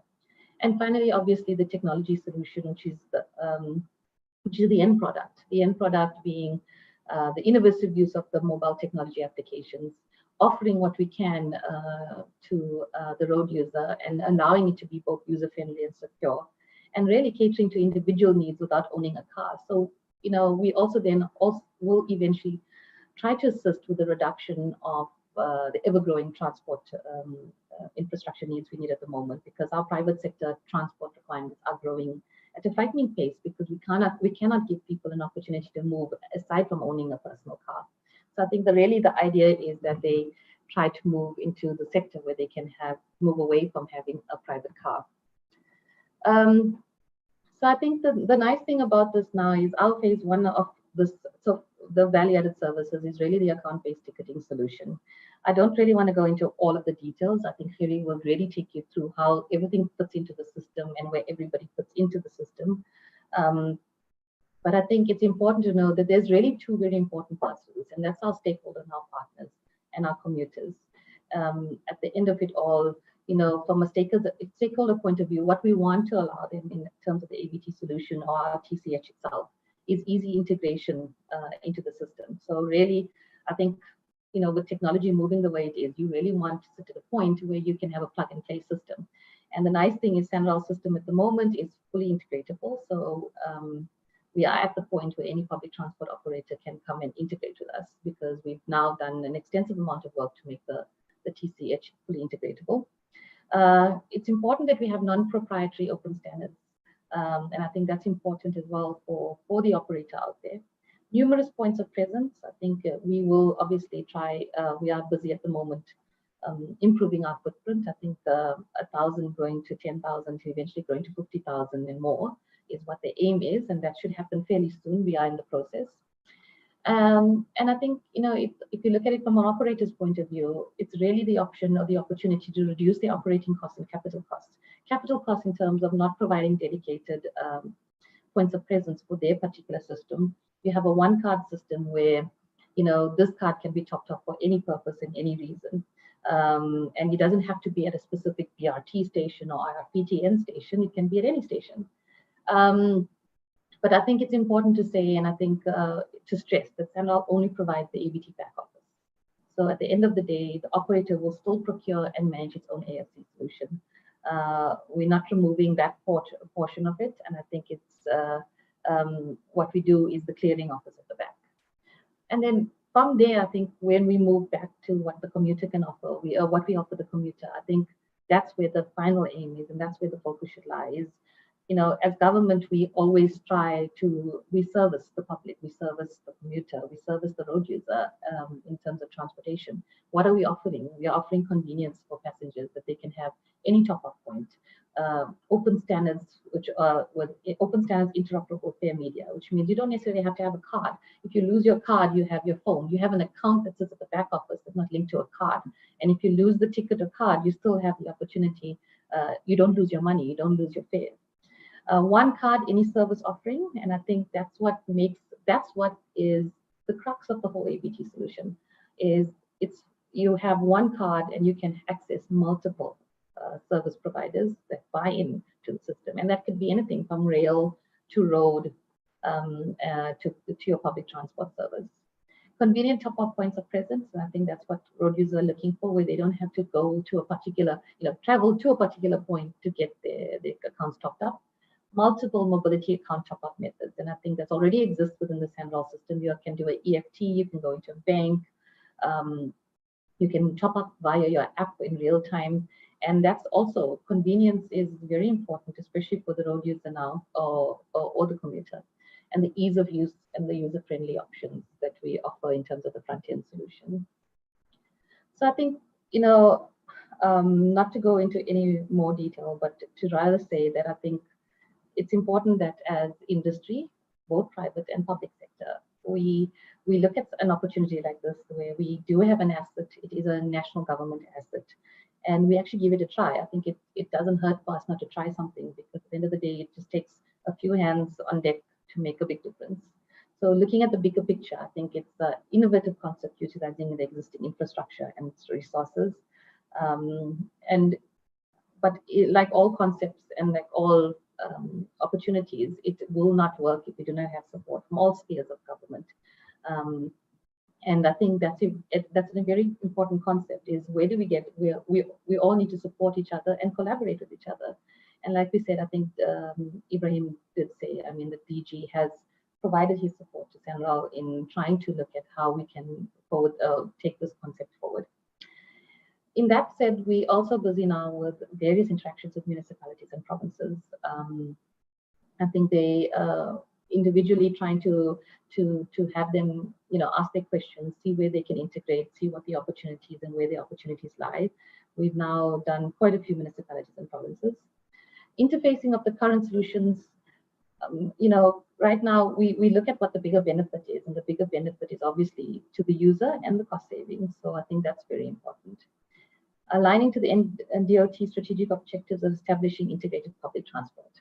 And I think that's a very important one. I think for years, all what we would want to achieve, or what any country would want to achieve, is a single account, single system, essentially. So you can take your card and you can go on just about any form of transport, and it would be exactly the same, because you wouldn't have to worry. One of the really nice things about having a single account system is the fact that you don't need a BRT ticket or a IRPTN ticket or a PRASA ticket. Your money is loaded onto a card, and you don't lose that benefit or that value at any time, because it's really based on your card. So if you have a strike, or you have COVID-19 is a good example, you don't lose the value of your monthly ticket, because the money is actually linked to your card and you can use it. And I think, just in ending, to say that, like I said, the SANRAL system has now been upgraded and is ready for for a pilot phase. We're very ready to go live. And unfortunately, I think just the December came up at the point, so it's a bit of a go slow. But in January, we would be ready with the first pilot project to go live in January. So I think we really want to look at really putting a solution on the table. But the nice thing about, I think, just in ending, is that as much as it's a proposed solution, it's a live solution, and we can get there now if everybody supports us, because there really is something right there, right now, that we can use. So I encourage everybody to contact us and, to really ask the question that we need to, and to make this work together with the DOT, because I think we've got really good support in terms of that. So yes, Terry, that's my story. Thank you so much, Savishni. It's so great to hear something that's not blue sky only. So the pilot is ready to go live, definitely not blue sky. So this is great news, and we're looking forward to seeing this happen. Savishni, please keep your video on and your unmuted, and we're going to invite Ibrahim back into this so that we can have a panel discussion. So if Ibrahim, if you can turn on your video and unmute yourself, then we can have a discussion. I don't know if there's somebody else from the panelists who also would like to join in on the session. I don't know if Keith Smith, whoever want to join in. Keith Smith, you want to join in the panel discussion, please switch on your video, unmute.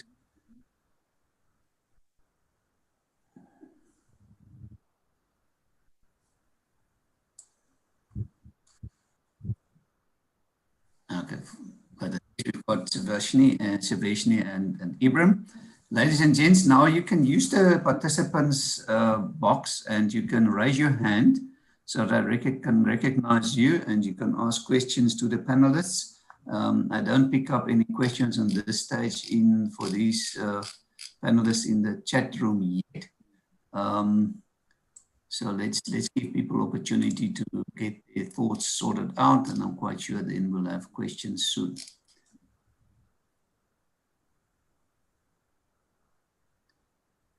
Maurice de Beer, I see you've unmuted. You want to ask a question? Yes, Harry, good morning. Yes, can you hear me? Yes, we can hear you. Yeah. I just want to know, in terms of the previous presentation by Savashni Pillay, the buy-in of the taxi industry into the SANRAL concepts. Do you have the buy-in, or what are the obstacles in terms of specifically the taxi industry into the SANRAL methodology that's proposed? Okay, can I answer, Harry? Thank you, Ms. Savashni. Okay, so I think that's an interesting question. So like we said, we've been approaching all of the service providers and public transport operators. And I think just in terms of the taxi industry, they have been actually the most keen on the project that we have at the moment. We actually already have a memorandum of agreement signed with the taxi industry. And we are working quite hard at the background to look at integrating their system. They're very far down the line. They're actually hoping to be the first ones to look at a pilot project. I see somebody asking, can you share more details about the pilot project? They have been the most keen. We've already signed an agreement with the taxi industry in June already, and we're pretty far down the line with them. So they could possibly in the early new year would be one of the first ones to pilot the integration with the system. Thank you very much. Good to hear. Thank you, Savashni. Right, there's more time for questions to the panelists. You're welcome to unmute.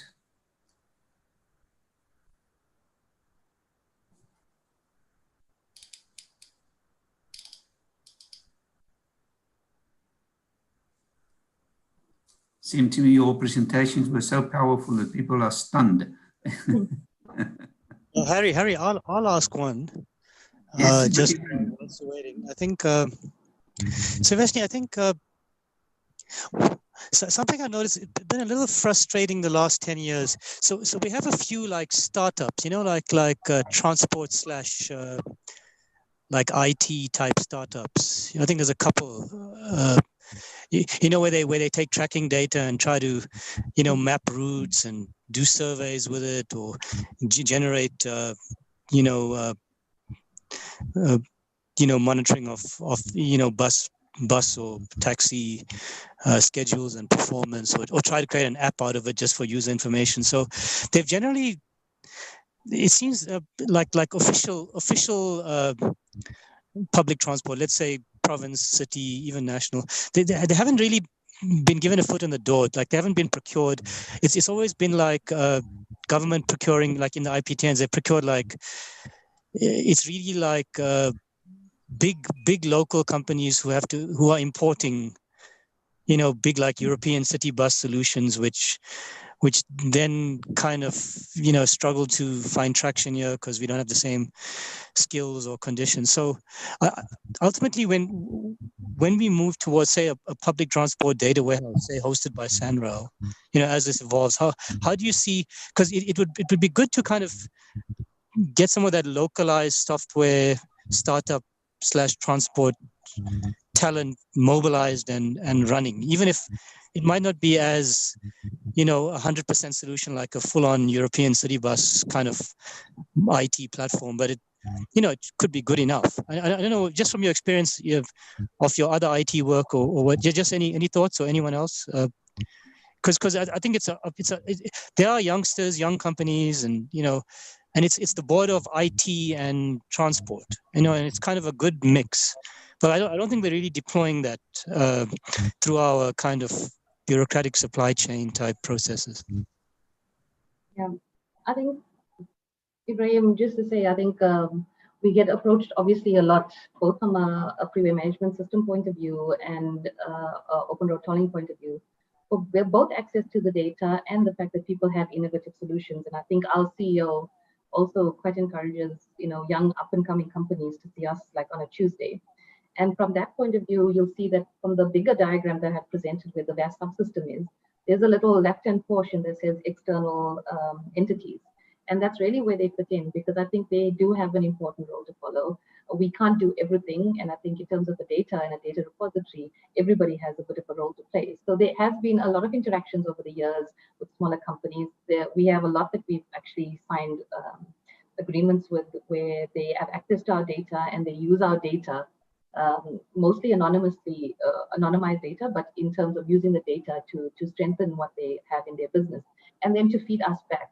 I think, you know, if you look at something a little larger than a small company, you look at somebody like Tracker that we've used for, I think, 13 years or so now. You know, it's a back and forth relationship. We have the same with Waze, we have the same with Google on the FMS project. We kind of feed them information on accident data, and they kind of give us really good, reliable data back. And I think, like you said, everybody has a role to play. And in terms of the AVT and the VAS as well, we've had a lot of multiple small companies that we're also dealing with. So it is a way that we're trying to integrate everybody. Like I said, there's always a platform and an opportunity for everybody, and especially small business. I think it's important to encourage them. So we are busy also integrating them and looking at how we can integrate them. Right, thank you, Savashni. I see Dorothy Mabusa's hand is up. Dorothy, you can ask a question. Unmute yourself. Thank you, Henry, and thanks for the two presentations. They're quite welcome. My comment is on Ibrahim's presentation pertaining the balancing of scales. He spoke about economics in terms of funding, and that is on the integration of the entire networks. And how I'm looking at it, that should actually robustly and rigorously be done. And I appreciate that the full approach is to integration and the one-stop shop for all services, which is something that should have been started with, you know, from the onset of the BRTs. And the one other thing that I have appreciated from NDOT is the fact that the push onto the IPTN, but then in the main, there seem to be, you know, focus is still around the BRT. There's quite a lot of funds being utilized on just the BRT specifically, when we should actually be focusing specifically and directly onto an integrated public transport network that would be inclusive of the very same BRT system, and in fact, a quality bus service. We've seen cities spending quite a lot of money on industry transition, and when it could be spread out to other transports or public transport services. And let me also appreciate the initiatives by SANRA of an integrated ticketing system. We know that that should be the starting point for integrating all public transport networks. And whatever developments around that are quite appreciated and welcome, and we will support those in the main. But then I think our critical point that requires quite a lot of thinking and robust thinking as professionals would be around industry transition. How do we go about it? Because at the end of the day, we also need their buy-in on the ticketing system or the account-based ticketing system, whatever the its integration. We also need their buy-in on an integrated approach. You know, Ibrahim spoke about taxis feeding into the trunk and so forth. Whether you come up with incentives and so forth, the funding thereof, the funding mix, how is it going to be sorted out, or how is it going to be landscaped or laid out, and whether cities will still have or will still be allocated the funding mix or the funding ratios that they have been funded. We've seen quite a lot of budget cuts in that. But then how is that funding, how is that gap going to be closed so that at the end of the day, we achieve integration, we achieve industry, the taxi industry buy-in into all the concepts, into all the initiatives that we are coming up with.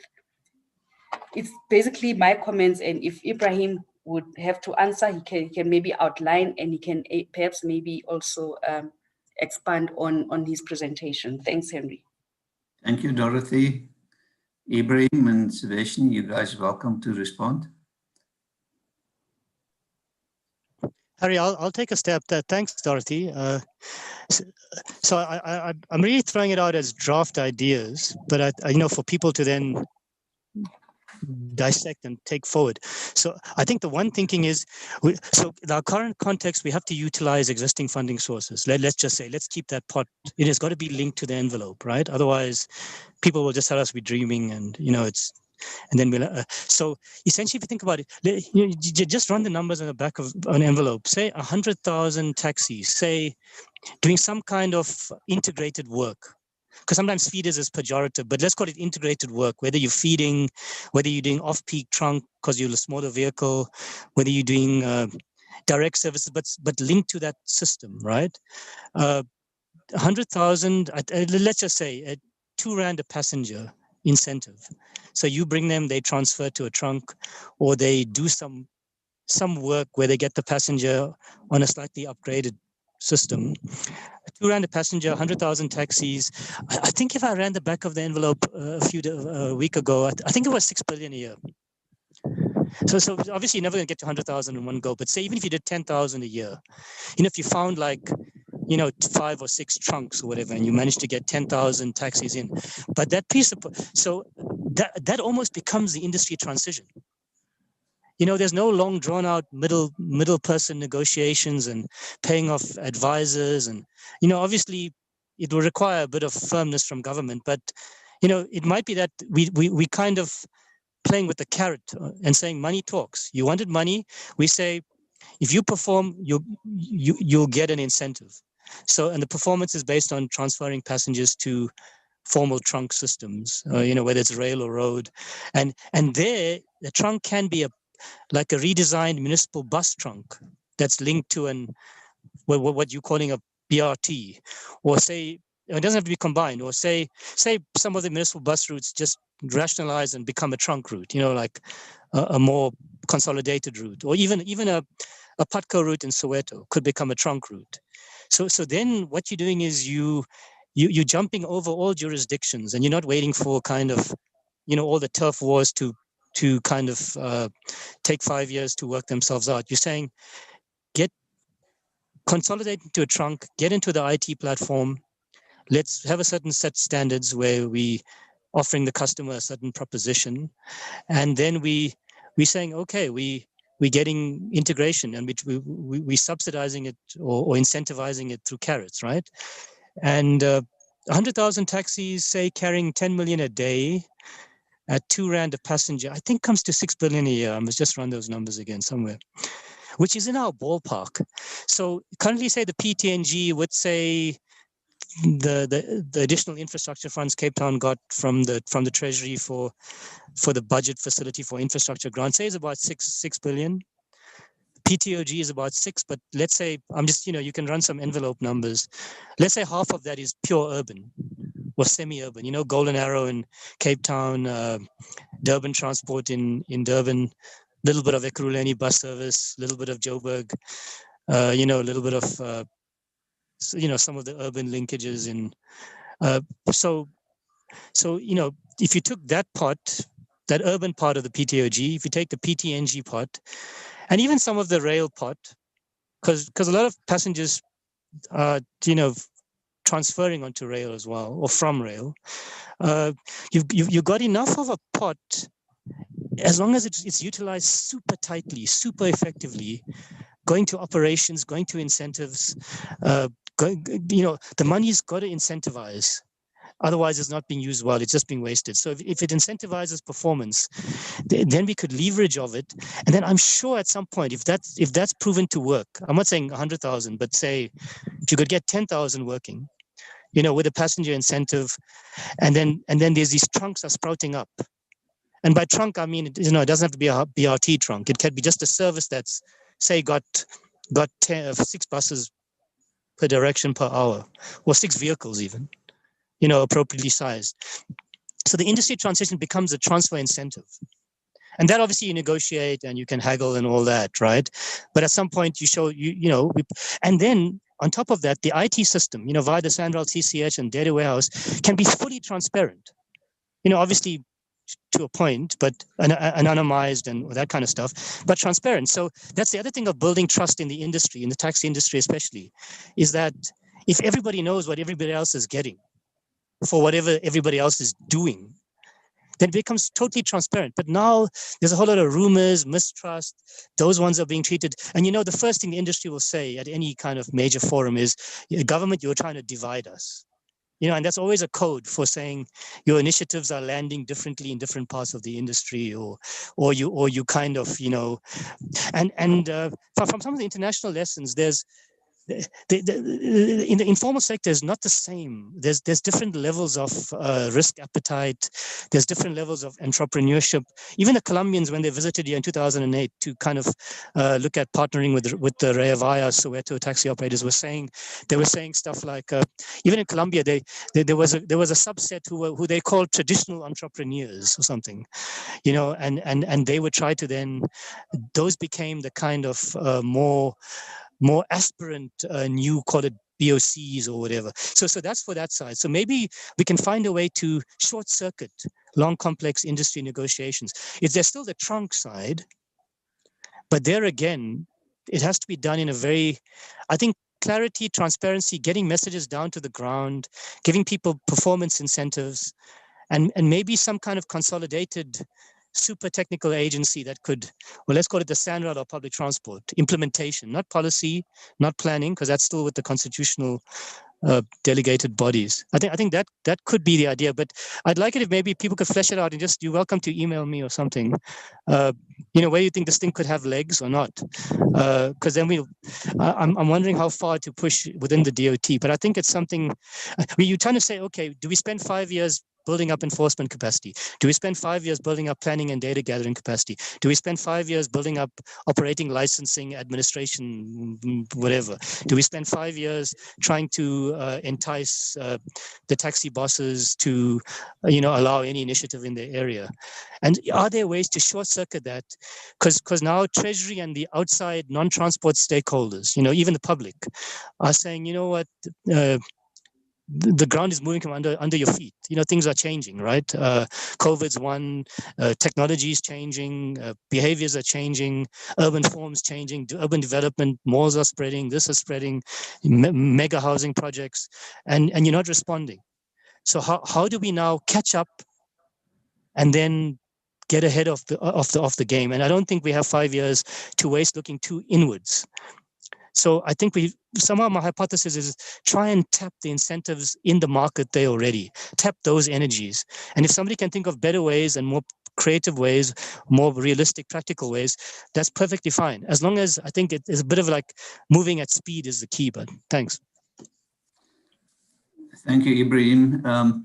Guys, we need to speed up here. We're running out of time. I see there's comments, very nice comments and so on in the chat room.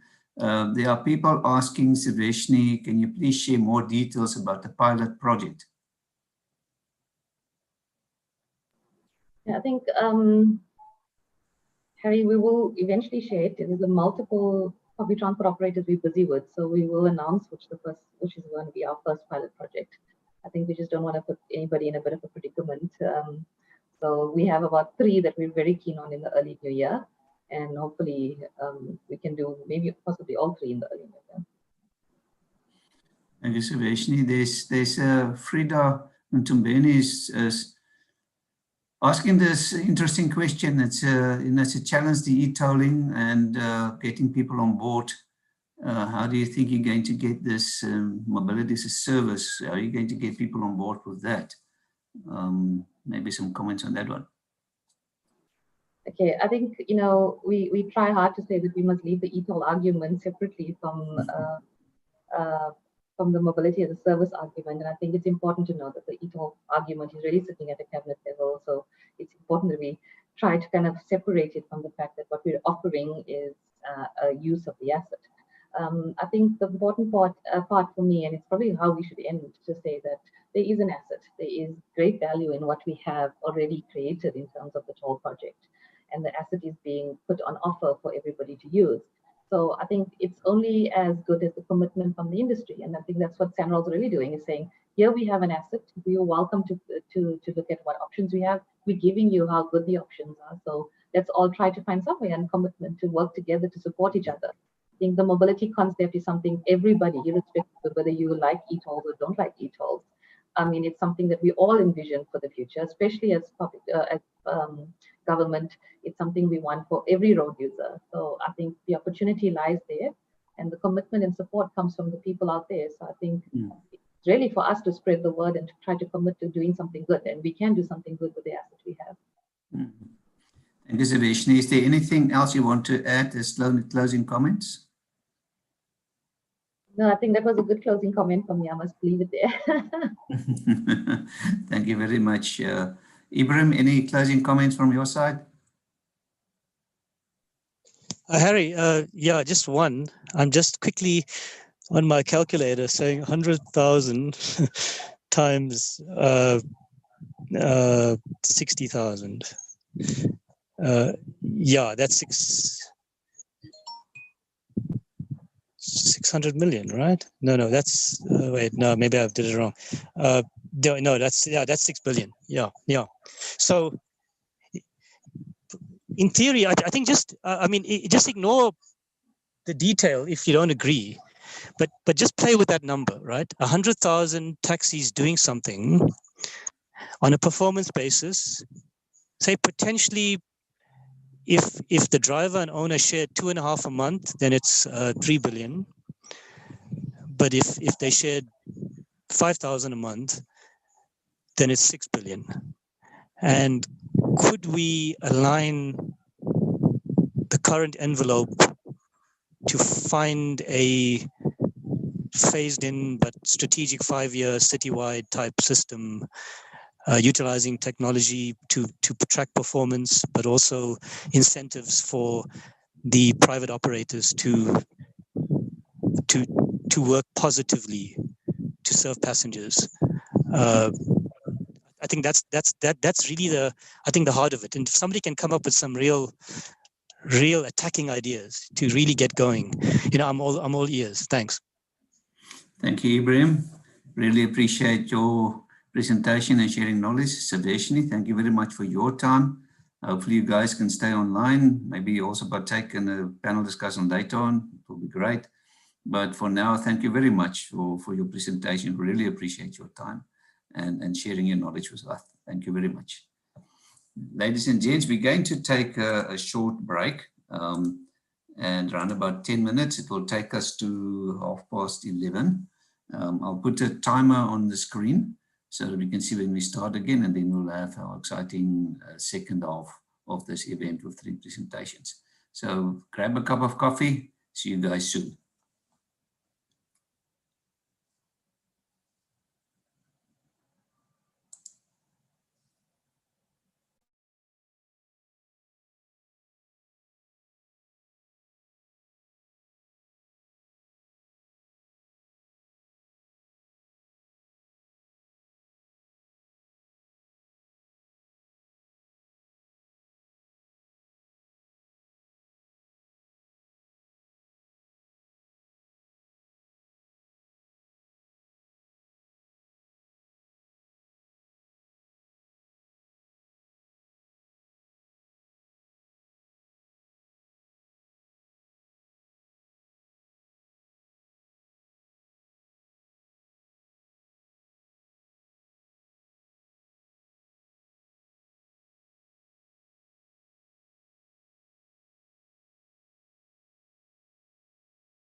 All right, colleagues, welcome back. Thank you for still landing in with us, just putting our program up for us. So our second session this morning, we're going to have 3 presentations. It's still driving the necessity for change in public transport, national support and infrastructure, 3rd of December 2020. And we're going to have Mr. Gerry van Jaarsveld. He's the Value Added Services Project Manager. He's a consultant for SANRAL. And he's going to talk to us about where from now. Thank you very much, Gerry. Thanks, Harry. Okay, can I share my screen now? Yes, please. Okay.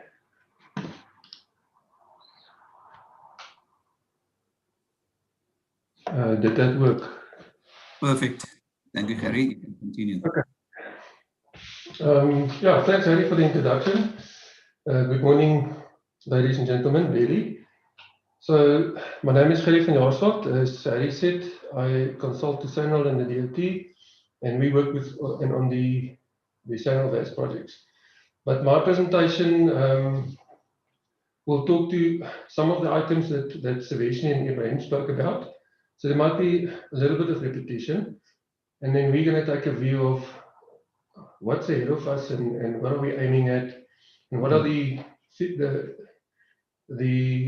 future things that we can develop and work on.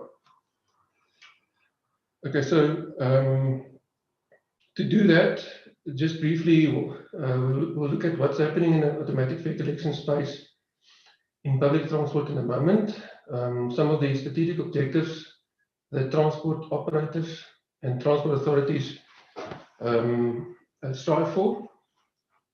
Then a little bit on the DOT account-based ticketing solution, of which you might have seen the presentation of Keith Smith before. Saveshni's also said quite a lot about it. So yeah, that's where we might have some repetition, but it's it's still necessary to just touch on some of the aspects there. And then we'll take a view on what's ahead of us. Okay, so at the moment,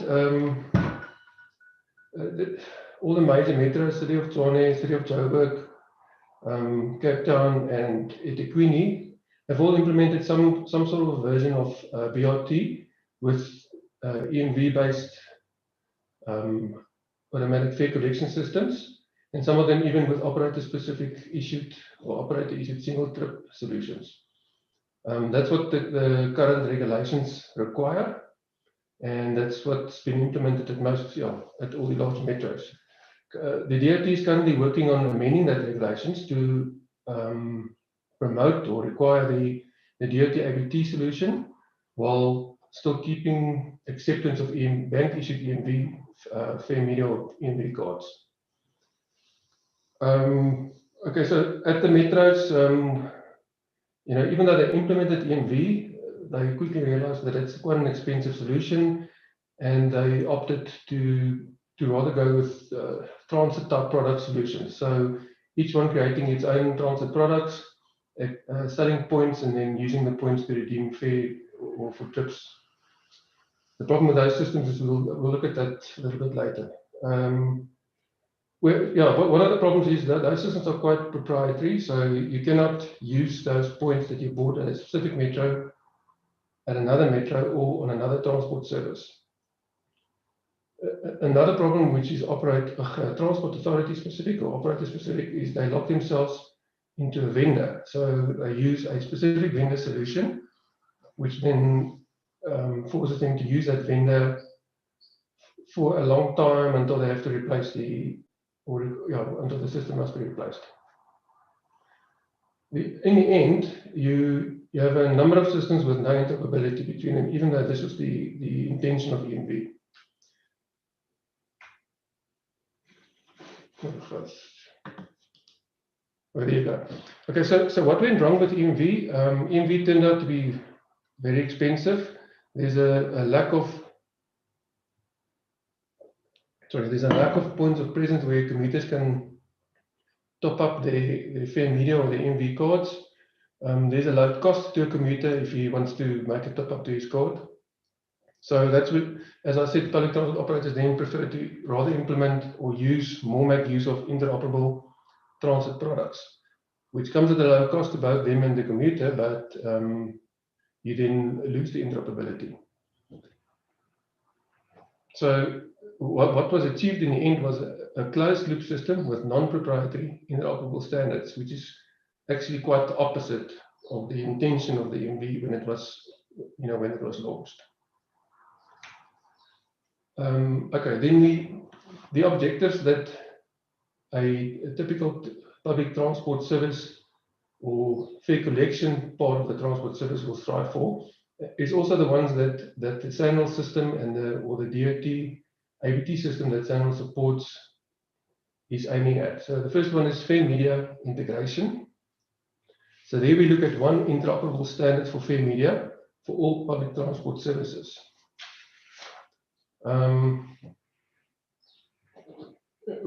Yeah. So I think with the MV code, that was the idea, to achieve exactly that. We've looked at why that was not so successful. At the moment, the ABT project, or SANRAL / the ABT project, has adopted open standards, which helps. Or for that, we use the Cypress card, and the Cypress card will help us achieve exactly that. Fare media integration, so one card that you can use on any public transport service that subscribes to the ABT service. The next step or objective will then be fare structure integration, establishing a common fare structure for geographically co-located transport services, ultimately, which is a very long-term, if even a goal, ultimately national. Then after that, fare integration. So fare integration will mean the fare is known to the commuter up front. So he will plan his trip from his home that could include a trip on a minibus taxi, a part on rail, and then maybe a part on one or more BRT service. And to reach his destination, he will have a tool, typically a mobile app, in these days, that will help him plan for that trip and understand the fare before he starts his trip. It might mean an apportionment of fares between the different transport operators, but in the end, it is all down to the commuter benefit. So the commuter will be the benefactor of such a solution. It's the same idea as through ticketing. Through ticketing is something that probably started in Europe, where a commuter undertakes a trip on multiple rail services, and we're able to buy a single ticket for use on multiple rail services. But in this case, we use a integrated fare media, or one type of fare media that you can use across multiple transport operators, achieving the same solution or end result. And then the last one, probably the biggest one, data integration. Human intervention they did say a lot about that. But the idea is, if you establish this central account hosting and transaction processing service, talking to linking into and talking to all the major transport operators and authorities in South Africa, you will start getting your hands on a lot of data. So what do we do with that data? So the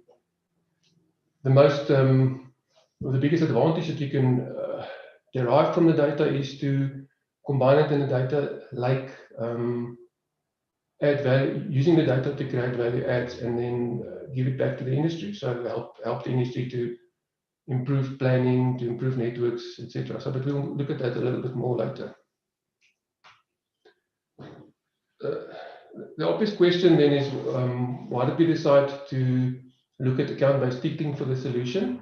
Many traditional transport ticketing systems are card-centric, like the EMV system. It means travel and the information and the right to travel is stored in the fare media, but that typically results in a closed loop system with vendor lock-in. Account-based systems on the other side are back office centric.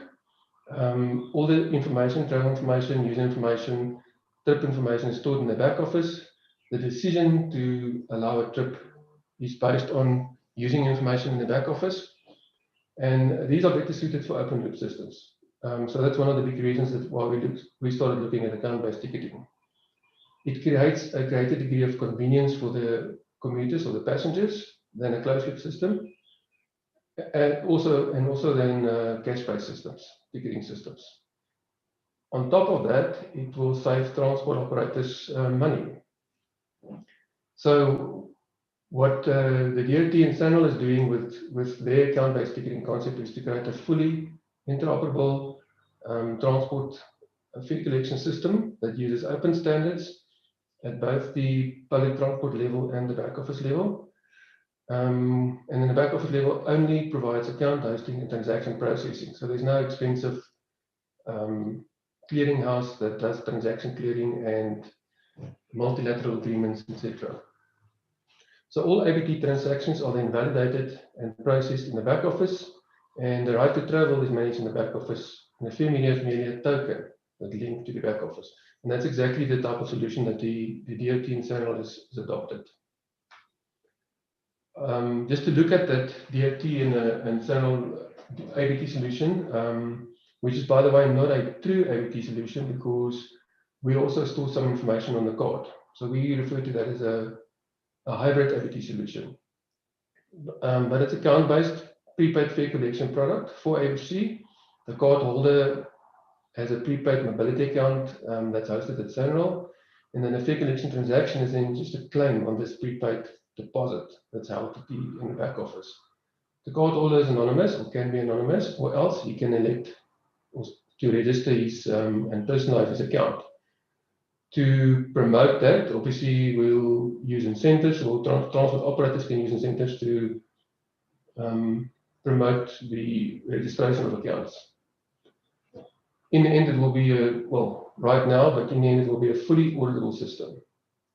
It's an industry solution and not a public transport solution, or public transport operator specific solution with immediate interoperability. So the moment you join into this network, it will be the fare meter will be visible on your network or system, as well as on everyone else that's subscribed to the system. It's based on non-proprietary open standards to avoid closed loop and non-interoperable solutions and vendor locking. And then we follow a phased approach, meaning it's not as opposed to a big bang approach, allowing existing card-centric solutions to be included. So you can phase into the ABT solution. We know, for example, the EMV cards typically expire in 3 years. So by the time commuters start renewing the EMV cards, you can use incentives or promote the adoption of the ABT fare media at that time. Just to get back to the topic of today's forum, driving the necessity for change in public transport using national systems and national support. So I think the DOT account-based ticketing system does exactly that. Through the use of the SANRAL account hosting and transaction processing service, it will provide a national system with national support, plus it makes use of existing government infrastructure.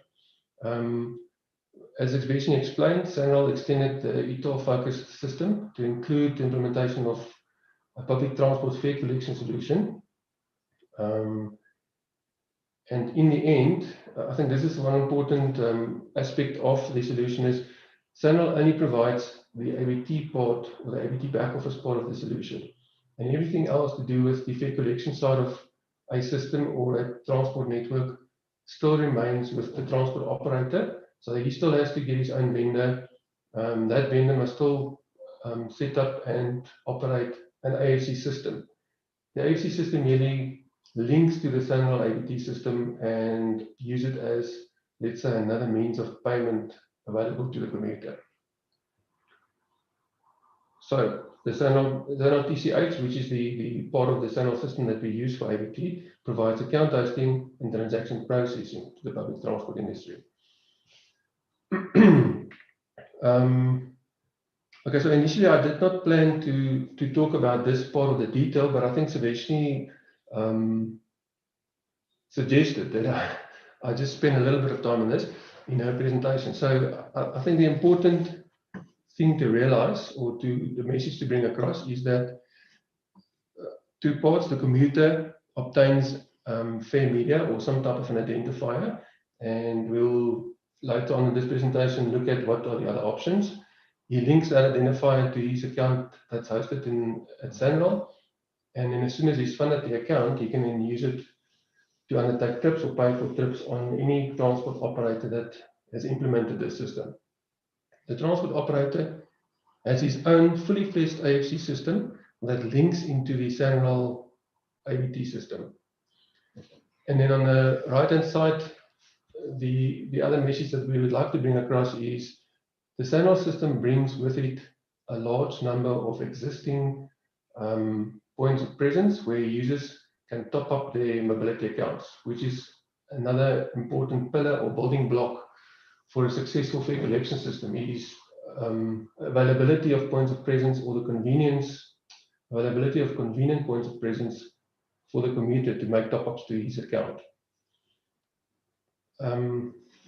Okay, so I'm going to leave it at that. There's a detailed presentation that Keith Smith did provide to the Transport Forum in the past on how this ABT system works and what it does. Just quickly, again, the benefits of this specific solution. It brings about lower operational costs for the transport operator, mostly because we take cash handling out of the equation. There's no need for the transport operator to have his own top-up or ticket kiosks, and he also doesn't have to man those ticket kiosks or top-up points of presence. So that'll bring about a huge saving in operational cost. It is cost effective to both the commuter and the transport operator.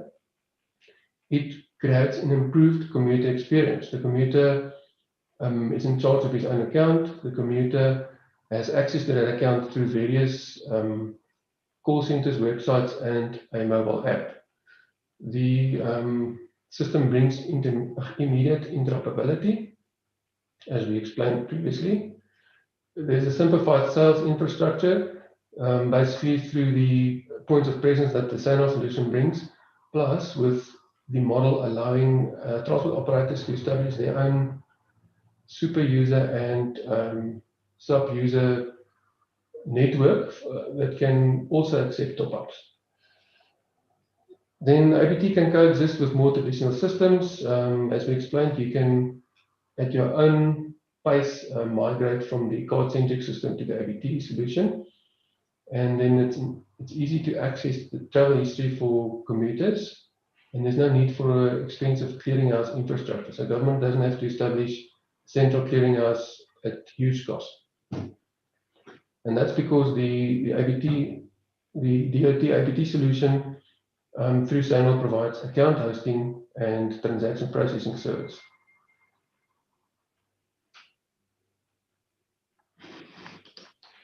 Okay, that's the current status quo of the industry. The ABT system is in the process of being rolled out to a number of transport operators, currently in a pilot phase, but very soon after that, we expect them to already go live.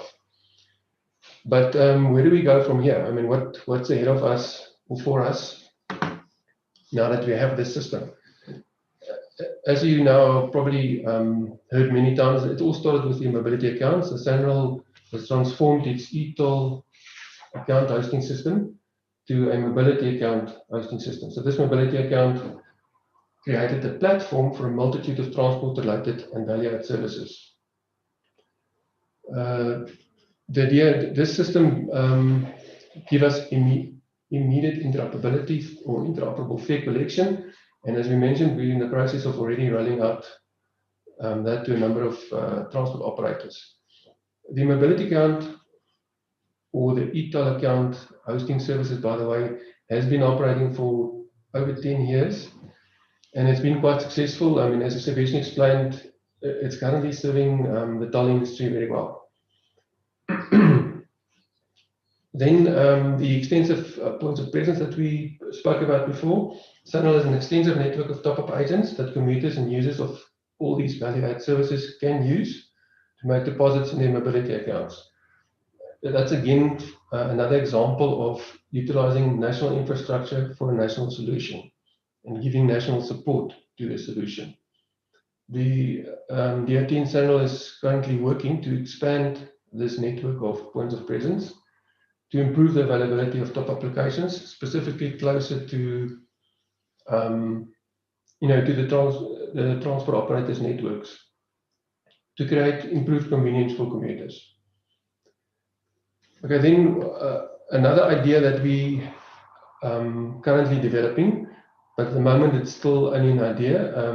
We're hoping to go to a pilot or a proof of concept and then a pilot in that soon as well, is AFC hosting. And what we mean by that is utilizing this existing government infrastructure that SANRAL has, which is basically a data warehouse, to host an AFC system specifically for smaller transport operators or municipalities, where they can lease or rent a slice of this AFC system to support their public transport network. Meaning they won't have to make huge capex expenditure to establish their own back office.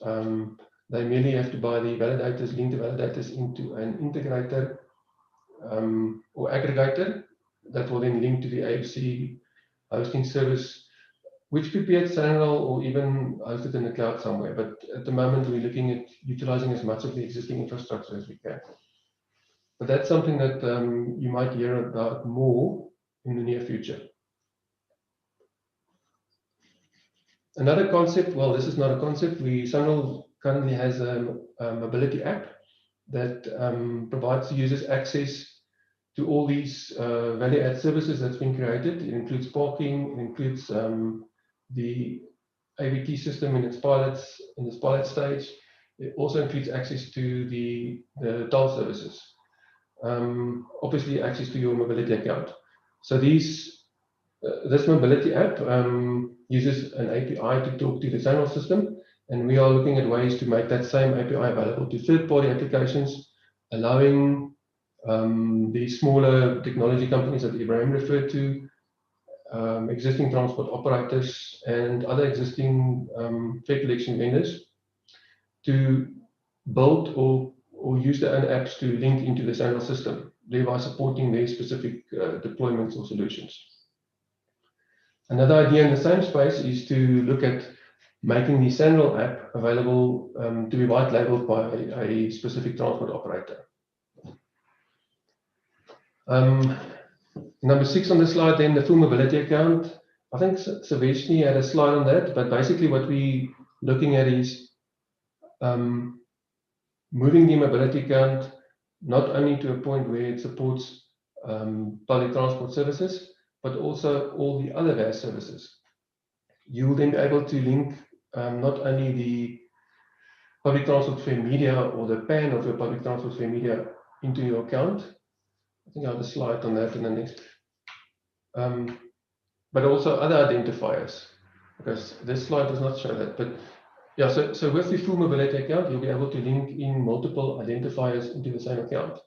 There are various applications for that. The one application is an employer that wants to afford some of his employees access to travel money, so he can set up his own account and then link in their devices or identifiers. Another idea is for fleet managers to have a central account that they use to support a fleet of vehicles. So you'll have identifiers of not only fare media, but also vehicles, and in the future other objects. Okay, then route planning. Route planning ties back to the whole idea of the data lake. Once you start collecting all this data, you'll be in a position to provide transport operators with better information to do better route planning. By collecting and aggregating the data in a data lake, SANRAL will start building a source of information that can be used for not only improved transport planning at transport operator level, but also the improvement of their networks. So you'll have better networks, better routes, improved fares, and ultimately an improved experience for the commuter. Which takes us to Mars. So Sebastian did say quite a lot about Mars. The idea is then with all these value-add services that SANRAL is able to offer as part of, or as supported by the mobility account, they can easily tie that into mobility as a service. In fact, offering more than one service already actually is providing mobility as a service. But the more services you're able to add to your portfolio, I think the more attractive the solution will become. Okay, and then ultimately through ticketing, so we did touch on through ticketing a bit earlier on. With through ticketing, we have in mind that whole concept and idea of a commuter being able to plan his trip from start to finish, understanding what the fare for that trip will be, and ultimately understanding what time that trip will take. I think that will require integration of a large number of transport networks and operators, but ultimately that's the goal. Okay. Yeah, Harry, assuming I still have some time, I just want to reflect a little bit on what else we can look at ahead of us. The first 5 minutes, Harry. You've got 5 minutes. Okay. The first group of ideas is improved user experience. So transport operator specific third-party and white-labeled mobile applications. We spoke about that before. There's this concept of a super app. I think if you develop a comprehensive mobility as a service solution and you support that by an app, that will already qualify as a super app. The idea of a super app is just it's an application that I'm going to find the definition here. It's essentially trying to create a miniature operating system for the user's transport and travel life. So if a user thinks about anything transport or travel related, he's going to go to this app. So if we're able to create a multitude of services that meet the user's needs, I think you will be in a position to create exactly that type of application. It can include public transport, parking, vehicle license renewal, fuel credit, etc. Alternative fare collection identifiers, that's another few ideas we currently working with. I mean, obviously the big question that we get asked often is, why don't we use mobile phones as the identifier for public transport? The answer is we do. I mean, there's a technology that's called host card emulation. So with host card emulation, you mimic or create a travel token or pass on your phone, and you're able to use that to validate your trip on any ABT or DOT ABT subscribing transport network. There's this idea of wearables. So the wearable can also be a token. In fact, any electronic token can be linked to this mobility account. The only issue we will remain with is the less smart or intelligent the wearable or the token becomes, the less we'll be able to store information there that will help us breach certain offline scenarios and other issues that we face. Yeah. Then there's also the biometric idea. The challenge we have with a biometric type of solution is it reduces your interoperability unless you look at establishing a national database of biometric interfaces. Okay, another concept that the government is toying with is to use this ABT system to support government's decisions and help the government to distribute subsidies to parts of the transport industry, including commuters, operators, and transport authorities. With all this data that you will be sitting on, you can imagine the possibilities that exist or that will be created to help government make these decisions. taking us to data-driven public transport services. So everything is to do with all the data that you will collect.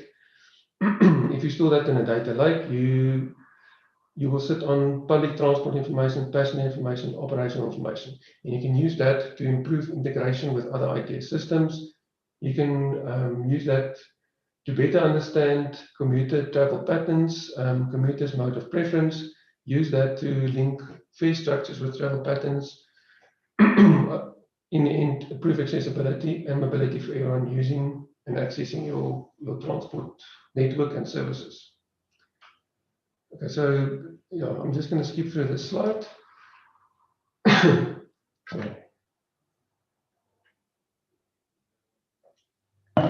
Harry, I think with that we've said what we wanted to say. I think the three main ideas is the central account hosting of the SANRAL system and the SANRAL mobility account give us an opportunity to create improved user convenience and user experience in introducing cost to the public transport user by the use of all these data-driven transport services. Thanks. Thank you so much, Harry. Indeed, the drive for better integration and adding value-added services to the infrastructure, we appreciate this. I'm quite sure there are many people, and I can see in the chat box there are already questions and so on, so we're going to have a nice panel discussion just now. Hopefully you can stay online for the panel discussion, and we'll have a chat then. Thank you very much, Harry.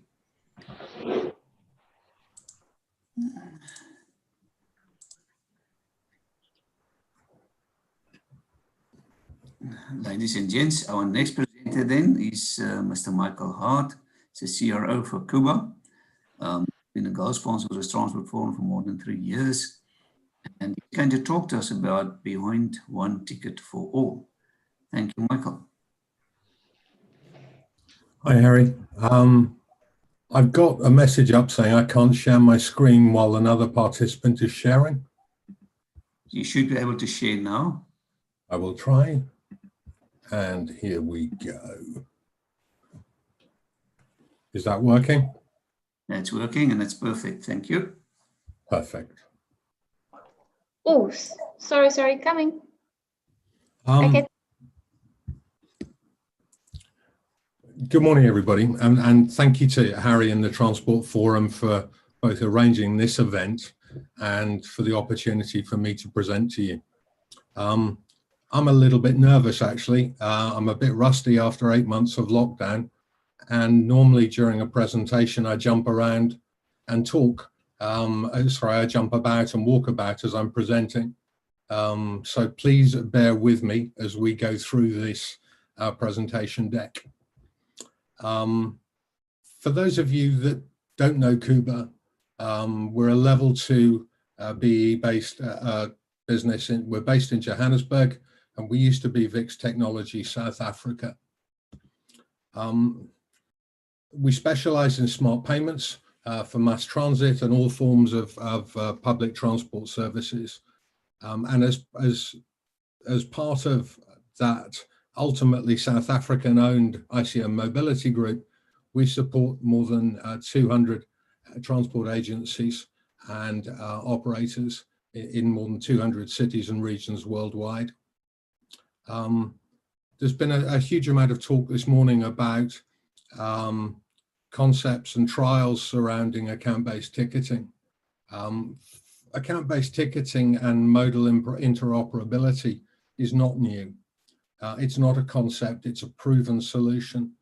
And we've been providing account-based ticketing actually since 1998. It's well beyond concept, as we're now on the 4th generation solution, using tokens such as mobile, wearables, bank-issued open payment cards, and national identification cards as the token, with the systems integrated with Uber, Lyft, and other mobility services, including micro-mobility, that deliver true interoperability and passenger choice. Earlier on at the start of this morning, the MEC talked about infrastructure being key to growing the economy in the post-COVID-19 era. And I agree. The question that I'd like to pose is, how do we get people to use that increased capacity that that infrastructure has created? And how do we move beyond one ticket for all? In our view, we need to make it easy for passengers, both habitual and prospective passengers. We need to make it easy for them to make the right choice by removing barriers to public transport. And the first step is to move beyond cash, to look at a world without payment friction. Traditional payment creates friction, it just does. Nobody enjoys the process of paying for goods and services. In fact, some studies have suggested that the actual process of handing over cash for a product or service has an emotional impact on the consumer, and that using other forms of payment are far less painful. Debit and even more credit cards are seen as a step removed from that buying process, and the emotional engagement is far less. Okay, customers and passengers are likely to pay more for a product with plastic than they are with cash. And also, they're likely to enjoy that product or service far more. I know I, for one, I dislike paying for services or goods with cash with a passion. And what's more, I hate having to queue to use cash to pay for services or goods. This picture here shows a queue at a mainline London station to buy tickets for the underground. And at the time, that queue caused me to walk half a mile and get into a taxi rather than queue to use the underground. Cash is no longer king. And the way in which we as a community and as individuals buy services and goods has changed forever. We all have new expectations. And simplicity has to be the key in a post-COVID era. If we're going to invest in infrastructure, we have to ensure that that investment yields returns and ensure that money is well spent. We don't need huge infrastructure projects and miles of new roadway and BRT to make a difference. Yeah, Ibrahim referenced earlier this concept of trunks. So we can quite easily repurpose existing roadway for a bus priority corridor into a city centre. We can use traffic signal priority to ensure smooth and on-time running when the bots are actually working. But above all, we need to meet the expectations of the communities that we serve. You know, we hear stories of pensioners in the townships having to pay taxi drivers to go and collect their pension. I'd like to be able to give them all free travel. I'd like to be able to give our workers in Joburg free travel that is invoiced to us after the fact. We'd happily pay in advance for their travel, but I don't want to give them cash because come the end of the month, it's not there for that travel. Yeah, we need to ensure that we meet that community need. And consumer expectations have changed dramatically. Globally, driven by the card schemes, Visa, MasterCard, Amex, and others, who've introduced contactless EMV payments for low-value items. Now, NDOT was originally envisaged as a low-value payments card in South Africa, but it costs to load, it costs to buy. And if you're spending 60% of your income on travel to and from work each month, you can't afford the 2.5% reload charge or the cost of the card. But the banks globally are promoting this contactless payment. I think during 2021, we will see a shift in South African banks' approaches, potentially with the charges for contactless payments being removed and more contactless cards issued. And what we'll see is that change in expectation and the face of convenience retail changed dramatically. Fast food, grocery stores, newsagents, cash will hopefully begin to dwindle, or the use of cash will. Now, the advent of contactless payments and NFC technology in mobile phones has further accelerated the adoption of these easier forms of payment. Apple Pay, Google Pay, and other mobile wallets. And of course, in this, I don't want to say post-COVID, in the middle of a COVID pandemic, a clean and easy way to pay has also accelerated the adoption of those payment media. So consumers now expect the simplicity of paying for their coffee with a tap of their card, phone, or watch. I think that we should be obligated to enable their public travel and commute to work to deliver that same simplicity. The payment process is disappearing. So why do you need a ticket? Yeah, I don't think you do. I think the concept of a ticket should be struck from our vocabulary. The delivery of service is beginning to be separated from payment, and I've quite deliberately put Uber up there. Within the era of smart mobility, the payment process for services is disappearing even further. So as the likes of Uber provide services where you don't even need to physically go through the act of payment during the journey, it all happens invisibly at the end of it, yet it is completely transparent. So if you want to review your payment history, you can quite easily. So Uber, to my mind, has made the move to separate the delivery of a service from the payment of that service. And it's the back office that can link different tokens to payment sources that drives this perception of invisible payment, because now the payment happens behind the scenes. But how does a traditional transit provider, a bus operator in Joburg or in Cape Town, make that payment almost invisible?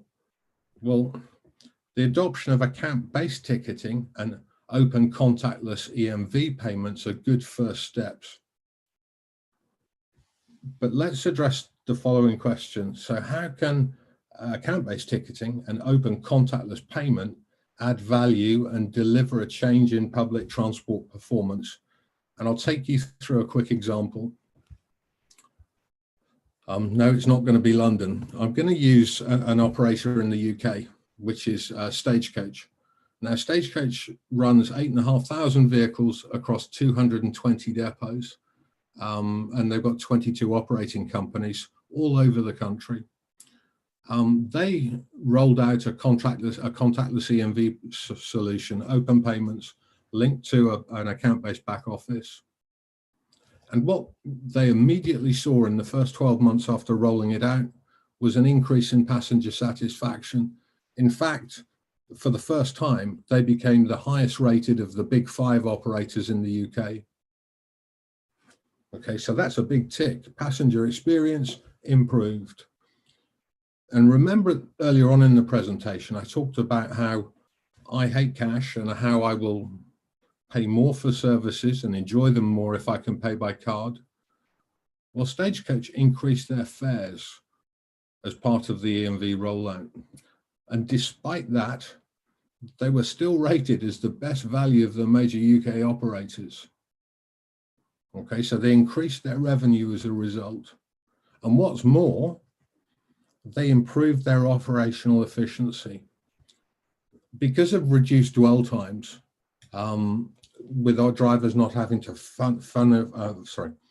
rummage around for cash and change, they increased their vehicle revenue by 4.4% per mile operated. Now, in public transport, that 4.4% has a huge impact on bottom line. particularly as passenger numbers are suppressed currently. So Kuba, we like to work with our clients to demonstrate real returns on investment and also to demonstrate the contributions to the communities in which we operate. And I hope that Stagecoach example was a good one.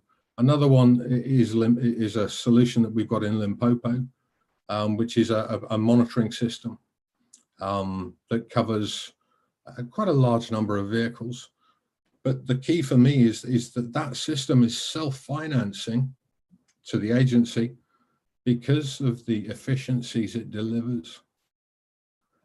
So we need to keep whatever we do simple and ensure that we deliver value back to the communities in which we operate. Technology can deliver the changes that we want, but we've done quite a lot of these, and there are some key lessons learned. So it's a bit tongue-in-cheek to the sign that you've all been looking for, but the key lessons that we've learned are as follows. Complex and bespoke systems you should shy away from and run a mile. Jerry earlier talked about the position in South Africa, with closed loop systems, with minimal interoperability, but all accepting the N dot standard EMV. Now, to my mind, that current position was driven by legislation and driven by a country-specific development of a standard. As we move forward, we should avoid proprietary, closed and regional or national standards at all costs. We should adopt open global standards that make it really, really easy and reduce the cost for deployment. Transit payments as a service is effectively the deployment of a cloud from a multi-tenanted shared infrastructure solution, and it works really, really well. It's fast, low risk, and gives a huge range of trusted functionality and APIs. What it means is every time there's an update, be it security or new functionality, everyone gets it at the same time, and it's cost effective. There are no upfront capital or development costs. You just subscribe and go. And to give you an example of the time to deploy, we've just deployed a system in California in 8 weeks from initial discussion through to go live. We now provide tap on, tap off cap fares with real-time cash settlement to the operator. So keep it simple, keep it lightweight, and don't try and eat the whole cheese in one go. So thanks for indulging me. So now we come back to the key question that Harry asked me to talk about, which is sort of beyond one ticket for all. Is MAS the answer? Yeah. We've improved the passenger experience through ABT. We've reduced your cost and time to deploy, and we've given you enhanced operational efficiency. So what next? MAS as a concept has been subject to much hype in recent years, and the early adopters have found problems around data sharing, unsuccessful adoption in certain cities, and that's introduced doubt as to its potential. But I think if we get it right moving forward, through the integration of existing and new transportation data into a single platform, like is being proposed, we can derive some real benefit from the concept of MAS. For instance, if I were looking for a new home, I would love to be able to accurately assess the impact on my community in terms of transit. I'd like to understand my commute to and from work. Employees and companies could use real-time decision-making to assess if it makes sense to meet in person in the office or work remotely. And ultimately, the transportation system can flex and adopt to changes in demand, to real-time changes in demand and unforeseen changes such as pollution levels, power outages and load shedding, or even the increased risk of a new virus as we move into 2021. Now, for MAS, we need to acknowledge that there are regional and practical differences. For example, underground trains, shared bikes and electric scooters are not available everywhere. And often commuting by bike is just not feasible in many parts of South Africa, and indeed for many, many jobs. So what I think those regional differences will lead to is a significant decoupling in the short to medium term between those cities and urban areas that do have mobility choice and those that don't. But hopefully, those that don't can reap some benefit from the data-rich platforms and the data analysis that is generated from it. Ultimately, MAS will not only be a solution for transportation of people, but also for goods and services as governments try to simultaneously solve the strains put on their infrastructure by population growth, urbanization, and the continued surge in e-commerce. So MAS is part of the answer.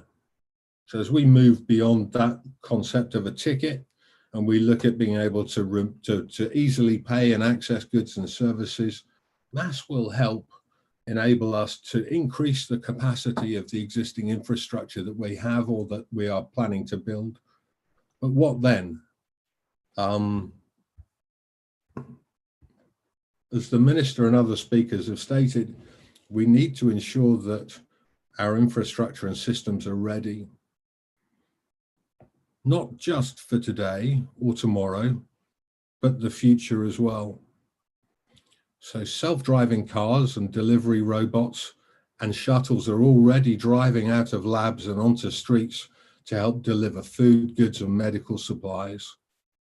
A Chinese company, Beidou, who are one of the leaders in AV tech, are already using driverless vehicles for frontline anti-epidemic work, such as cleaning, disinfecting, logistics, and transport.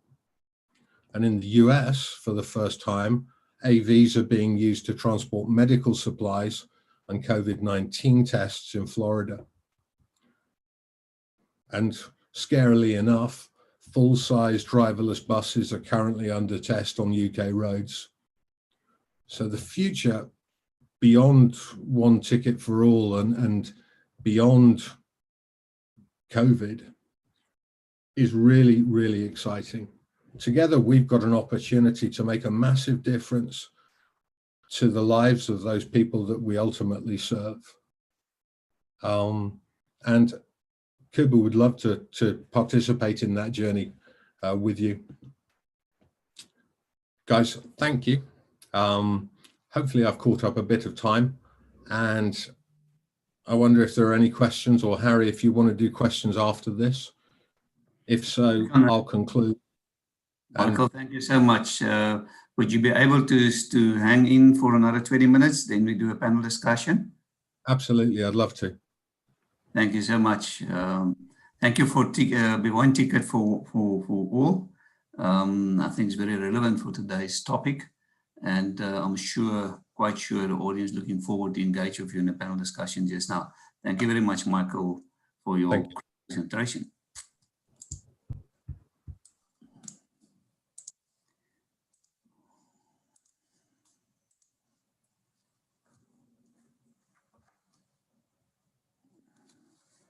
Right, ladies and gents, our next presenter and our last presenter, but not the least definitely, this afternoon is Prof. Jackie Walters. He's from the Institute of Transport and Logistics Studies, University of Johannesburg, and he's going to talk about driving change in public transport operations. Thank you very much, Prof. Jackie.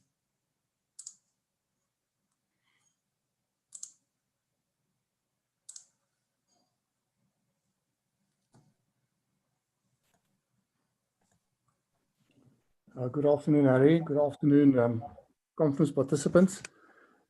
I think the fact that I'm last is not that good, because we've listened to excellent speakers this morning, excellent topics and so on, especially Ibrahim with his free thinking around reforms in public transport.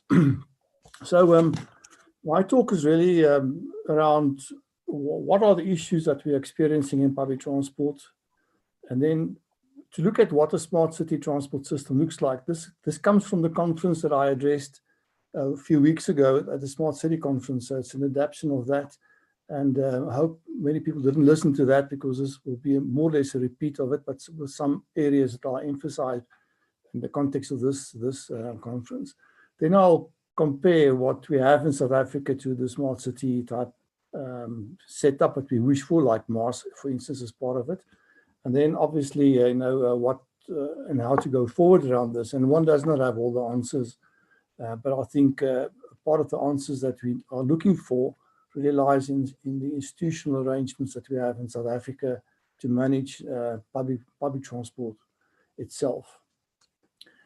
So why do we need to change? I will just take this picture away here. So in my view, South Africa is falling behind in public transport reforms when compared to other nations. And I'm comparing here to Europe, Australia. I'm looking at Chile, Brazil, Argentina the last 15 years. Every time you get to any one of those countries, you see major changes and progress in those countries. Also, I think what's very important is that the majority of the public transport users in our country, over 70%, are dependent on the informal, fully regulated and generally unsafe minibus taxi industry. And I don't think this is a solution going forward. I think I have a big problem with that if we see this as a solution in the fourth industrial revolution to get people into public transport, and we cannot properly regulate an industry like this. Then also we have the commuter rail industry that has for years delivered unreliable and poor services, and it's lost hundreds of millions of passenger trips since 2014. And I'll show you a graph that Mike Schuessler put together towards the end of the presentation. So the latest issue around rail infrastructure vandalism has further highlighted the plight of this specific industry. And then our public transport system does not serve the needs of the traveling public. The many issues highlighted in the household travel surveys confirm this. Right from the beginning, when these surveys were done, 2003, 2013, there was one now done in Gauteng as well. So public transport does not serve the public needs. And I think part of the problem is what we've been discussing this morning is the ticketing side, the lack of integration of the systems and so on. So what are the issues? Firstly, and this is a topic that I've been highlighting for many years, is fragmented funding. We have many different funding sources for rail, commuter bus services, both metropolitan, those funded by the province itself, school bus services. All these funding streams are dedicated towards those specific modes. So it does not encourage integration of services. And the same with planning. We've had this integrated transport plan view from the white paper in 1996 into the various pieces of land transport legislation, and we don't seem to progress with this. We also have the poor management of the commuter rail system. As the government sees this as the backbone of the public transport system, but it's really not good at this point in time. We have lack of integrated transport plans, and then we have the complexities related to the concurrent responsibility for public transport in South Africa, with national, provincial, and local for policy implementation and monitoring. This complicates the matter, and I think one of the solutions for this is really to look at transport authorities at the metro level, but just below provincial, between provinces and metros, looking at transport authorities to overcome part of this specific issue. And then we also have a government that continues to persist in seeking modal solutions, and this is despite its intention to seek integrated transport solutions, its numerous transportation policies and strategies. You can see the various initiatives that's on the go. We had the taxi lekgotla focusing on the taxi industry only. But what about other modes of transport? So this is, for me, really problematic. And if we don't seek public transport solutions, we are seeking modal solutions. Obviously, we have human capacity and skills issues. And the Transport Authority will overcome part of that by harnessing the skills from all different areas into one place and then managing from there. We also have a lack of policy implementation, monitoring, and adjustment. This is not unique to South Africa. If you look at the World Bank documents that's been done, research in Africa, other parts of the world is common. But I think we are quite bad at public transport policy implementation. For instance, we have had no new contracted bus commuter services, which was managed and funded by the DOT and provinces over the last 20 years. So therefore, because you have no new services, you're not allowed to expand your services, and it's basically strangling the bus industry and stripping it of its market share and making it less responsive to user needs. There's just no movement as far as this is concerned. So, and these bus services I'm talking about are linked to 60% of the subsidy budget, the PTOG that was mentioned earlier on contracts concluded in 1997, interim contracts, with the remainder, the 40%, operating on tendered and negotiated contracts concluded between 1999 and 2001. And we've only had a few negotiated contracts that were entered into in 2017 in KwaZulu-Natal, renewal and reorganization of those services. So you can see the majority of these services are based on contracts that were concluded in 1997 and early 2000, 2001, and not being allowed to expand their services. So how can you service your user needs if you have no movement as from a policy implementation point of view? On top of this, you have this problem that these contracts are for short periods, like 3 months extensions. Now we've had 3 years extensions, but mostly month to month, 6 monthly, yearly, 2 yearly. But this does not encourage investment. So we don't have new investments at the scale that we need in bus fleets in South Africa to capitalize on newer technology, lower emissions, better fuel usage, better vehicles from a user point of view, and so on. But we also have the lack of transport authorities, obviously integrated planning, coordination, and funding of operations. And you may recall that this was really a part of the thinking in the white paper, the Moving South Africa strategy, as well as the Land Transport Transition Act, and now on the National Land Transport Act. But we don't seem to progress fast enough on these transport authorities, though we have now one on Gauteng, but it's in its infancy. So what are the characteristics of well-developed transportation systems? And some people say smart transportation systems in smart cities. So these are just some of the characteristics. We have integrated transport operations across the modes. So we have a connected transportation system. People see the system as one system, not different systems and subsystems of systems. We have integrated smart ticketing systems, for instance, the Oyster card in London and the Opal card in Sydney, just for an example. And in all these systems, you can use other forms of payment as well, like credit cards and so on. So this is a big characteristic of these systems. You use these cards on all the modes of transport in those cities. So the integrated marketing of the system, so the system is seen as one, the public sees the system as one. Integrated operations and infrastructure amongst the modes of transport, like timetables, schedules, the nodes where they interface with each other. You have financial clearinghouse procedures between the different modes of transport, payment to service providers. You have effective law enforcement, both road transport and road traffic law enforcement. We have contracting of transport operators, bus and rail, and different forms of these contracts. But if you look at bus and rail, mostly throughout the world are today concessioned and contracted. Different, as I say, different forms of contracts. And if you look at the Threadbow series of conferences, a lot of discussion developments from there. But throughout the world, this is the way it's developing, contracting services or contracting from private sector companies on behalf of government. Then service level agreements with these operators, and these service level agreements specify types of services, quality of services, punctuality, cleanliness of vehicles, and so on. But also effective regulation of the service provision. So in other words, that these services are in line with the operator contractual obligations. So there are penalties, but also incentives in many of the systems to encourage operators to do better than just what the contract specifies. We have safety and security on the modes and infrastructure. So on the stations, for instance, around the stations, bus stations as well. So, but also on the modes itself through CCTV, effective law enforcement. And there's lots of talk about the safety of women on public transport systems, a major way of discussions taking place throughout the world. But this is certainly an area that one has to address if you want to attract people to public transport. Is law enforcement side, making it safe for people to use. We have modern transportation solutions in most countries, even those countries I mentioned, South America, new technology, low emissions, low noise level public transport systems. Also, I've used the use of technology to manage the overall system, the Internet of Things, smart card data for real-time scheduling. There's talk earlier on about Sunrail's data, the data center, and so on. So we need these big databases to assist us in real-time scheduling. User-friendly systems such as MAS, which is available to the public. Although it's still in its infancy, the concept is not that old. But certainly in South Africa, we have a difficulty supplying something like MAS because our service is not integrated. Then we have transport authorities with a range of skills, such as transportation network planning, financial services, marketing, modeling, contracting, people with transport economic experience, engineering experience, safety and security skills, etc.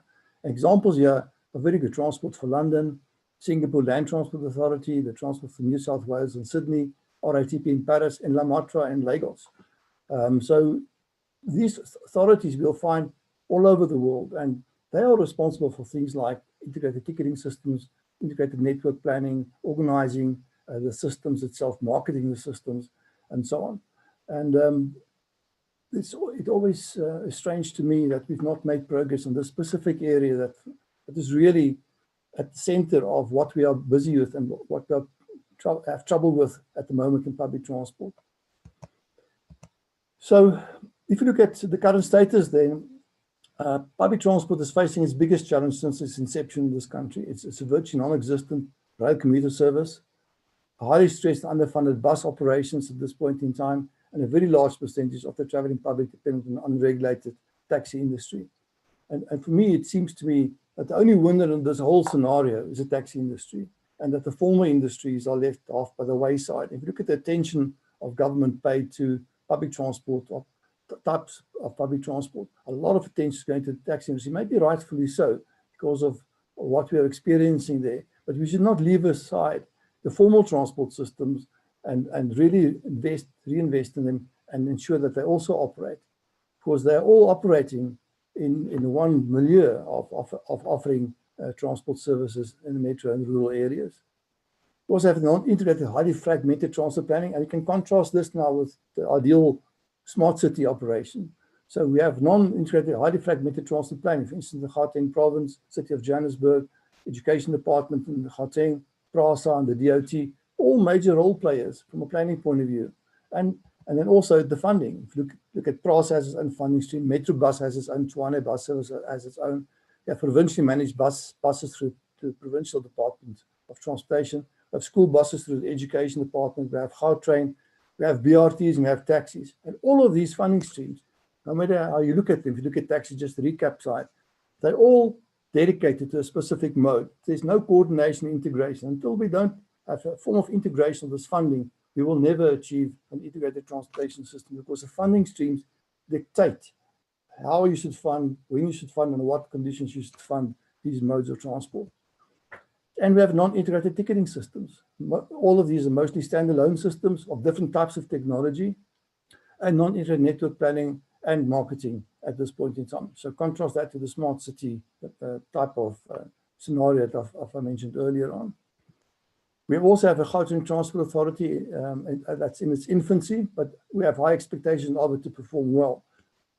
But it's 20 years in the making, and we are still in its infancy. We have no clearinghouse process and procedures at this point in time because of the lack of system financial integration. We have limited contracting. Our bus contracts are standalone, modally focused, and not integrated with other modes. We have a Gautrain concession. We have BRT contracts. We have no PRASA concessioning, despite this being a white paper objective since 1996. So all of these are standalone type contracts. With ineffective law enforcement, you can see it on the roads around us. And we have major issues of safety and security to taxis and metro rail. And this you can see from the household travel surveys. People are very unhappy with the levels of safety and security on and around those modes of transport. We also have major issues with quality of services like taxis, PRASA, bus systems, and public transport infrastructure. So once again, compare this to what we need from a smart city point of view. And this is just an example of the PRASA vandalism that we've experienced. Here you can see on the left, the rail track and overhead lines are all stolen. The rail track is sleepers and cable theft. This is the platform of a station. You can see all the cables have been lifted. This is the control room that's been vandalized. You can look at the infrastructure on the stations. The roofs are gone. There's just nothing left here. And then just to make sure that I believe these pictures that were sent to me by someone, I went to a Hamburg station on the West Rand here in Johannesburg, and this is what it looks like. All these cables are gone. You don't have overhead lines for kilometers here. There's just nothing left there. And this line that used to carry cargo as well hasn't been operating for months. And you can look at the condition of the station, no roofs, nothing here. So for me, this is an example of maladministration of a service, you know, and people say, yeah, but they could have been helped. It could not have been helped, but it's a contract that's been maladministered in terms from a safety point of view. So lots of corruption, vandalism, and theft. And then we must also remember the overall objective of government is that this should be the backbone of public transport in South Africa. This is a graph that Mike Schuessler compiled and sent out a while ago, and you'll see that the rail commuter services from about 2013, 14 has one long downward trend, where it used to have 53 million trips per month, is now done 154,000 trips per month. And he captures, he says, look, Mama, it stopped dropping, difficult to fall through the floor soon, you know, that type of thing. But this is serious stuff, you know, if this is what's happening in public transport in South Africa with the mode of transport that is seen as the backbone of public transport. So what do we have? We have Gautrain as a modern solution. I think we should all be very happy about that, the way it's being managed through this concession. It's a good example of how it can be done if we do concession and involve the private sector in these types of services. There are many in government saying, we can't concession parcel services. I'm saying, why not? If you can concession Gautrain, you can do that. We have BRTs, modern solutions, but we have to have this caveat, and that it's a questionable strategy due to the low urban density in South Africa and the value for money proposition. But we have them and we have to live with them. And they are being expanded at this point in time, although there's a relook at whether it should be BRT heavy or BRT light going into the future. Then we have limited use of technology to manage across the public transport system. So within some of these modes, we have technology, but we can't manage at the moment across the public transport system. And they have no multimodal mass functionality possible at present because of this. So where to from here? We need to protect what's left of the public transport system, the former public transport system in South Africa. We need to at least assist the bus companies from financial ruin that was already evident pre-COVID-19 and now face even further collapse after COVID-19. If you look at the load factors currently in these buses, it's around 60% compared to last year, maybe 85, 90%. So the revenue side from a bus company point of view is not forthcoming, and the companies are really battling at this point in time. New public transport contracts are an imperative to encourage companies to invest in the industry and improve the quality of services to the public. But these contracts should ideally be part of ITPs, integrated transport plans, to begin the process of viewing public transport as an integrated and coordinated system with various travel options available to the public. And then a significant portion of the taxi industry ought to be moved to the formal public transport contract. This was a recommendation way back in 1997, the Moving South Africa strategy. And as far as I can recall, it's always been the government strategy to try and move the taxis into the formal public transport system. So we have seen some of this movement from the taxis to formal in the BRTs at present, but there's a much larger move that has to take place. That base load should move to more formal transport than remain in the informal transportation system. And if you think, you know, what I'm saying is I'm smoking my socks or something, this was the strategy in many South American cities in order to offer better public transport services. Look at what they have at this point in time. And they kicked off with many of these small operators, you know, working together, manipulating the market, unsafe services, and so on. And they've improved their services tremendously by organizing these into consortia and so on to tender for services. And this is the way, my view, that we should go if we want to improve public transport in the fourth industrial revolution in this country. We cannot remain captured by 70% of the public are using an informal transport system that they cannot control and manage. So if you look at commuter rail, I think if you look at the pictures that I've shown you, it's probably set back by 30 years. It was estimated in one of the previous sessions of the Transport Forum by Ismail Vardy that it may cost up to 120 billion just to rebuild what has been destroyed through vandalism and theft of the existing infrastructure. So How do we go about this? My view is that we should look at private sector capital for the commuter rail services through concessioning. And, you need passenger volumes to have concessions, but we have the volumes. It's latent volumes. It's not there at this point in time because the services are not operating. They're not acceptable. They're not safe. They're not regular. You can't depend on them. But if we get the private sector involved in this, and maybe even large bus companies that will be interested in this, I know at least 2 or 3 of them are very interested in this, to work with commuter rail in concessions. We can reinvest and you give them the lines to operate, the safety and security around those, and they operate the services. And we can follow the same philosophy as in England. We have a company that houses the rolling stock, and you lease it from them as a concessionaire. You don't have to own those rolling stocks. There could be a rolling stock company owning all the rolling stock assets, and you lease it from them to do it. There are many examples throughout the world where rail concessioning is working very well, and I cannot for my life think why we cannot consider this today. But we have to remember that it's still part of the white paper of 1996 strategy that we actually have rail concessioning in South Africa. A lot of work was done around there at that time. And we have now a white paper that's sitting at cabinet that's not moving on a rail policy. We've never had a rail policy, but now we have a draft white paper on rail policy. And that will also facilitate access to railway lines and so on. But it's not moving. So there's, once again, policy uncertainty. If you look at rail concessions, we have a lot of experience with, amongst other, national road concessions. That's been very successful in South Africa. If it wasn't for that, I wonder what our national roads would have looked like through PPPs. We have Gautrain, very successful concession, and the expansion of Gautrain coming up, probably through concessioning as well. We have the South African Renewable Energy Program, SIREP, which is very successful. Many countries are following this model that we have in South Africa. So we can concession commuter rail.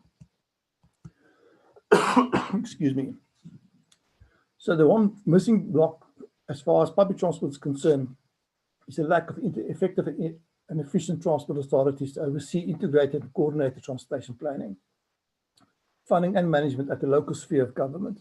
This is really a mechanism, in my belief, that we should, if you want to look at reforming public transport, this is where we should begin. It's institutional structures in South Africa, to harness them into one authority, working with local authority, metros and so on, and provinces, to organize public transport seamless across local authority borders in a seamless manner, so that you have easily flowing public transport systems across these borders. So well-functioning transport authorities with the necessary mandates, this is really the crucial thing, the necessary mandates and authority to plan and manage transportation in seamless integrated ways you find throughout the world. And I've mentioned a few for you, Transport for London and so on, RATP and so on. This is really crucial. And if you look at Lagos, the progress they're making, because they have Lamatra now, they're making good progress because they have this authority now in place. We can have the same benefits in South Africa if we have these transport authorities in place. So in Gauteng, we have the transport authority. It's in its infancy. But until this function is not fully funded and staffed with the necessary mandates, we can forget about aspiring towards well-functioning, integrated public transport systems, as the current fragmented way in dealing with public transport in the province will just continue. In conclusion, Mr. Chair, government across all the spheres will have to reassess its commitment and actions regarding public transport in South Africa in a very fundamental way.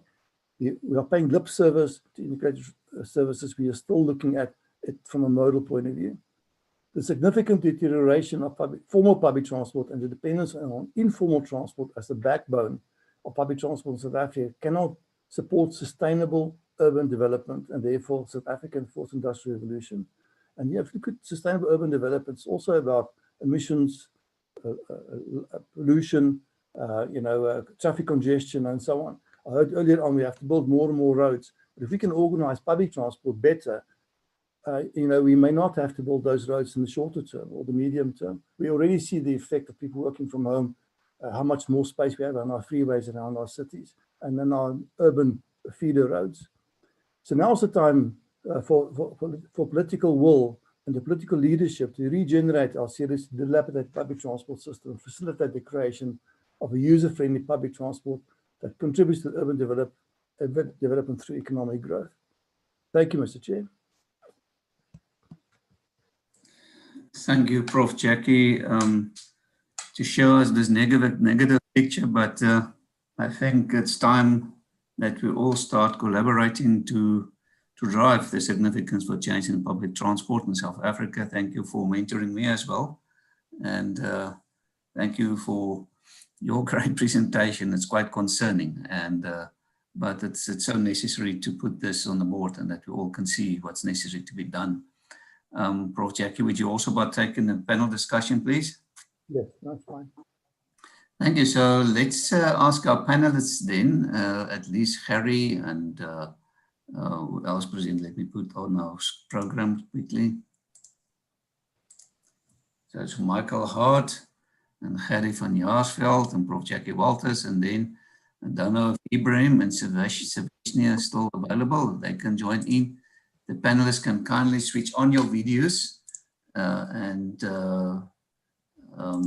unmute yourself. We really appreciate that.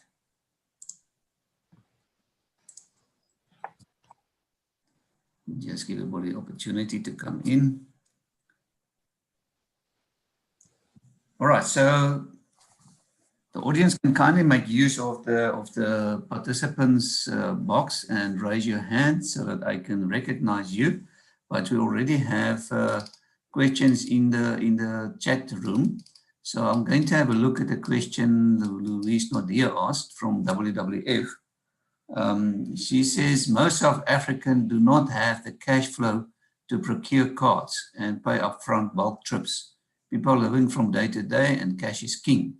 Public transport is supposed to serve the majority of people. I look forward to what is being proposed for my own ease of use, but I am the middle class, not representative. So yeah, the challenge is, can people afford this new technology? Maybe the panel can respond on this. Yeah, Harry, so speaking on behalf of the DOT and Central, the solution that we're working on as a component that talks to exactly what Louise has raised, which will lead to informal traders being employed with handheld devices that can take top-ups, which will have a commuter or give the commuter the ability to do a top-up right before he undertakes the trip. So there's no need to fund your account for your month's worth of travel, although we would like to encourage transport operators to look at giving some benefit to commuters who's buying bulk, if I can call it that, or rather give a benefit to commuters that are frequent travelers. But let's say you live from hand to mouth and you can only afford so you travel into town for the day to try and make some money, and you use that money to travel back to home tonight. So then there will be an informal, the idea is to expand this network of point of presence where you can make top-ups to informal vendors, at the same time creating opportunity for informal vendors to make a living of this on this basis, but to do top-ups close to your point where you start your trip.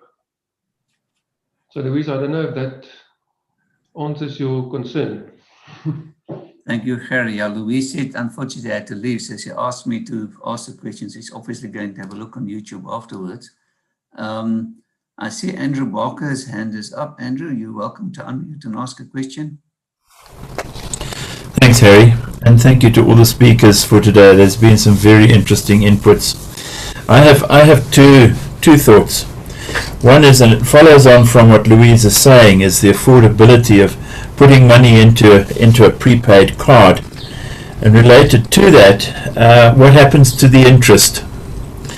Does it go back to the account holder?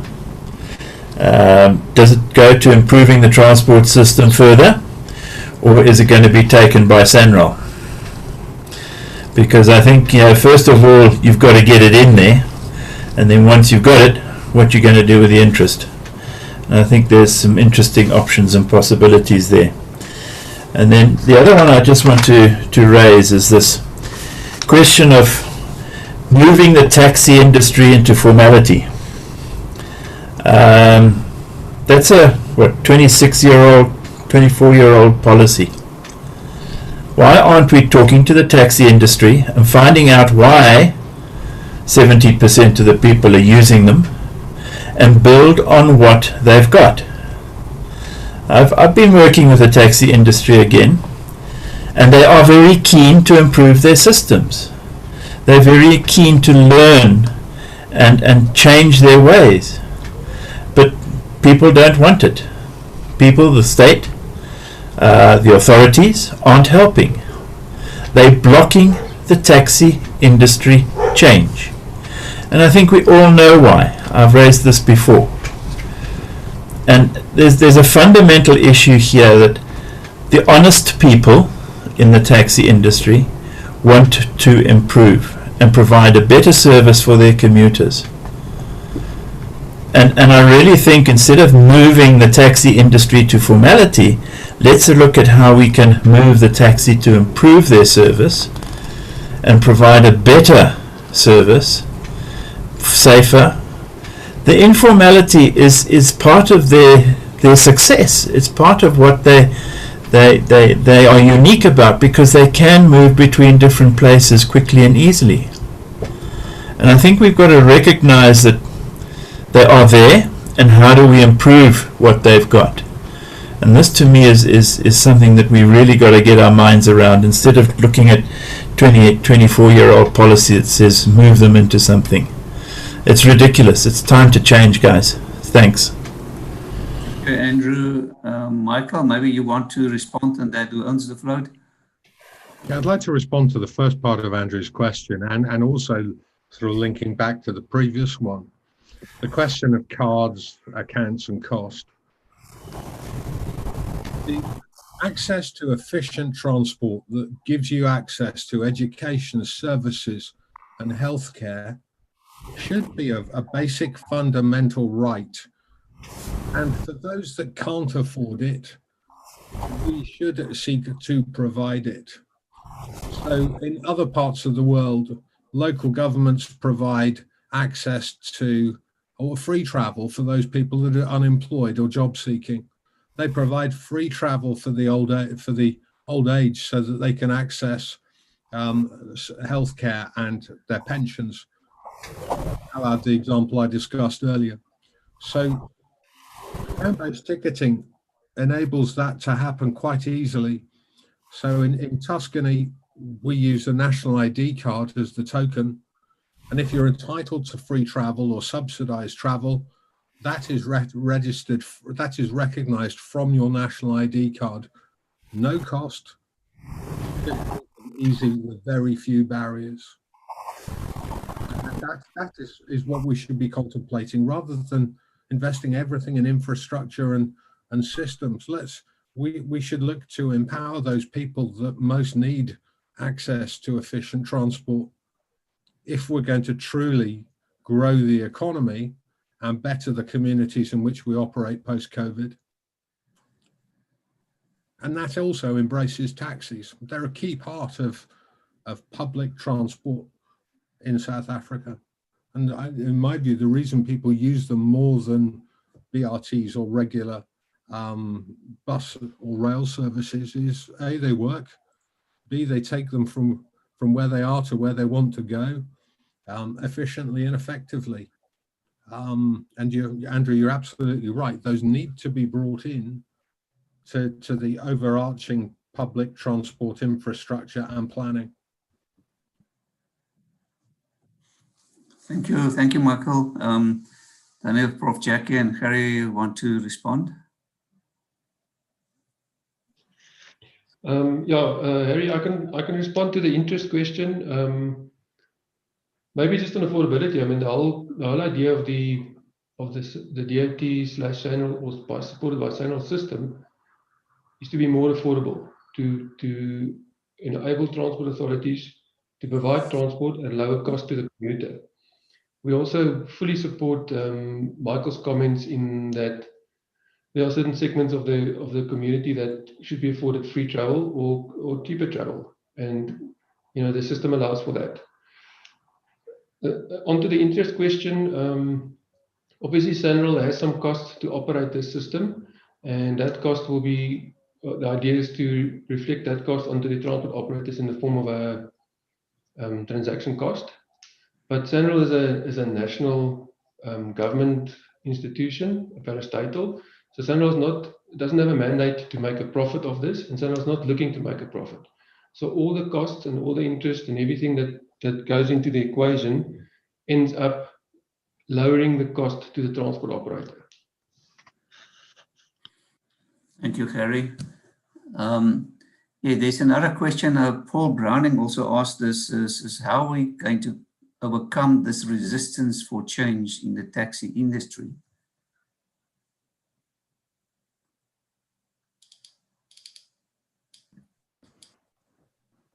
No, that's not a spanner into the works. Hey, maybe I can just add something on that. So in developing this system for the European SANRAL, we worked, as Saveshni mentioned, quite closely with large parts of the taxi industry. We didn't work with the whole taxi industry because I don't think there's one body that represents the whole taxi industry, but we've been working with some of the taxi associations that represents the bulk of the industry. And as everyone suggests here, they are very keen for change. And they are very keen to move to a more formal regime, if I can call it that. So when I say very keen, the people that we talk to, the managing structures, the top structures, they tell us that they are very keen. They give the message, and they are moving in ways that show that they are very keen.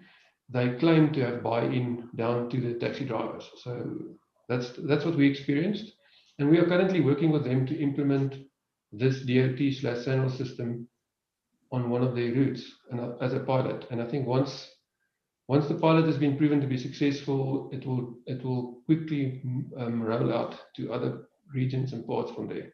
That's the expectation in any case. Thank you, Harry. I see Lusa Lategan asked a question earlier on already. He spoke about, how SANRAL is going to extend your reach. Harry, you already addressed that in your previous question you answered, but you also say, what about provision of bank cards, especially contactless solutions like near-field connectivity? In other countries, more and more provision is being made for payment of cards and wearables. This includes benefiting from reduced fares when combining trips and multiple check-ins and outs. Gautrain has also started to accept these methods. It seems odd if we are going for a solution that does not make provision for these payment methods. Okay, yeah, so I can answer that, Harry. Again, the DOT is in the process of amending their regulations, the national regulations that apply to payment systems and fare collection and public transport. And the changes definitely include the acceptance of bank-issued fare media. So yes, the SANRAL or the DOT/SANRAL system is creating an account hosting service and a transaction processing service, but that's only to serve a certain part of the population. The more formalized and different LSM type of layers of our community who has these bank type cards or bank MV cards, I mean, they are accommodated. Those are the same type of people that who would want to use their smartphones as opposed to a plastic card. And the system does, the regulations allow for that, the system will be able to, or is already able to accommodate that. Thank you, Harry. Yeah, Bongani Kupi, you want to ask a question? Yes, can you hear me? Yes, we can. Okay, Harry, I just wanted to check with Prof. Walters. Firstly, I mean, do you think government has the capacity to think beyond the crisis? I mean, the crisis you've shown is really concerning. And if within government you think there is that capacity, where do you think within the government lies? National, provincial, and local? That's the first question that I wanted to ask you. But the second thing is, with what you've just spoken to us about, there seems to be quite a drastic deterioration in the formal sector in the formal transport sector, and quite the informal sector taking an opportunity there. So where do you think lies the solution in terms of trying to bring the two together and find the solution to improve public transport in general? Thank you. Yeah, I think it's two very important questions, and I think this is what that we are grappling with in total in South Africa. I think I must watch what I'm saying, but I think we have a lack of leadership around this issue, and you know, and political will to deal with it, and we need a real strong impetus and direction, maybe from even higher up than a Minister of Transport, to sort this out. You know, and at the moment, if you look at everything that we do is modally focused, and that's not going towards integrated public transport systems. It's not going to serve the need at the end of the day. We keep on following modal solutions. And for me, the solution maybe lies not entirely at the national level, but maybe some push from there is important, but it lies more on local solutions. If you look at the Gauteng area, you know, we have to have a transport authority in this area that thinks public transport in an integrated way, in an integrated manner, that can contract public transport, whether it's rail or bus, manage the system, look at the fare systems, integrate the fare systems, the marketing, and so on. It won't be a national solution for the entire country. That's why my emphasis has been on the importance of an effective mandated transport authority that can think across the borders within a province or a geographical area, that you can integrate the public transport system. And there you need the skills to do it. You need leadership there. You need people with the right skills to design contracts, monitor contracts, implement contracts, for instance, payment systems, marketing systems, and so on. And if you look at the successful systems all over the world, also in South America, this is where the work is being done, is in these transport authorities. It's not that the national governments provides a framework like we have now in South Africa. We have the framework for these transport authorities, but we're not moving on it, or not fast enough in any case. So for me, the solution to deal with this complexity and the capacity issue lies within these transport authorities, and we have experience all over the system, and you must bring them all together, harness that capacity so that you can get momentum and traction within the transport authority to manage rail, bus, and taxis. And we have to devolve rail to the local level. So because you have to have local solutions and you have to have local integration of public transport systems. And this is the way it's done elsewhere. Why not in this country? So yes, I think from a formal, I don't think we'll ever be able to formalize the entire taxi industry. I don't think we should. It plays a very good role at this point in time, but certainly there's much room for improvement. And part of this improvement is what Ibrahim had spoken about earlier on, is to get them, to try and fund these operators, but in exchange for that, get a better quality service. In other words, they'll train, they follow the rules of the road, they are safe operators, they deal with the passengers in a responsible manner, they maintain their vehicles and so on. There must be something in exchange. You cannot do it, you cannot just give them the money and not exchange it for something. So if you exchange it for something, you're actually formalizing them to a certain extent. It's not that, so there's different levels of formalization for the taxi industry. It's not one solution for all of them. So even Ibrahim is then talking about formalization because you can better control them through funding them, but in exchange for that, you're getting something. But certainly, if you look at the base load, 70% of people using public minibus taxis, it results in congestion on roads, the nodes, everywhere. We have problems around us. And as we become more and more dependent on public transport and hopefully move away from private car use, we need to migrate some of them into more formal transport systems like larger capacity buses and the rail systems, maybe even through shareholding if you have concessions and so on. But certainly, and we've begun that. I mean, if you look at the BRT systems, lots of pain around that, but we're now rolling up the third phase in Gauteng with the taxi industry involved in that. So that's a form of formalization as well. So there's also that opportunity in the conventional bus contracts that the province is managing in this area. We have set-asides, for instance, or they can tender on their own. All these contracts, when they go out again, will have 30% set-asides. It depends who organizes it, the operator or the contract itself specifies that.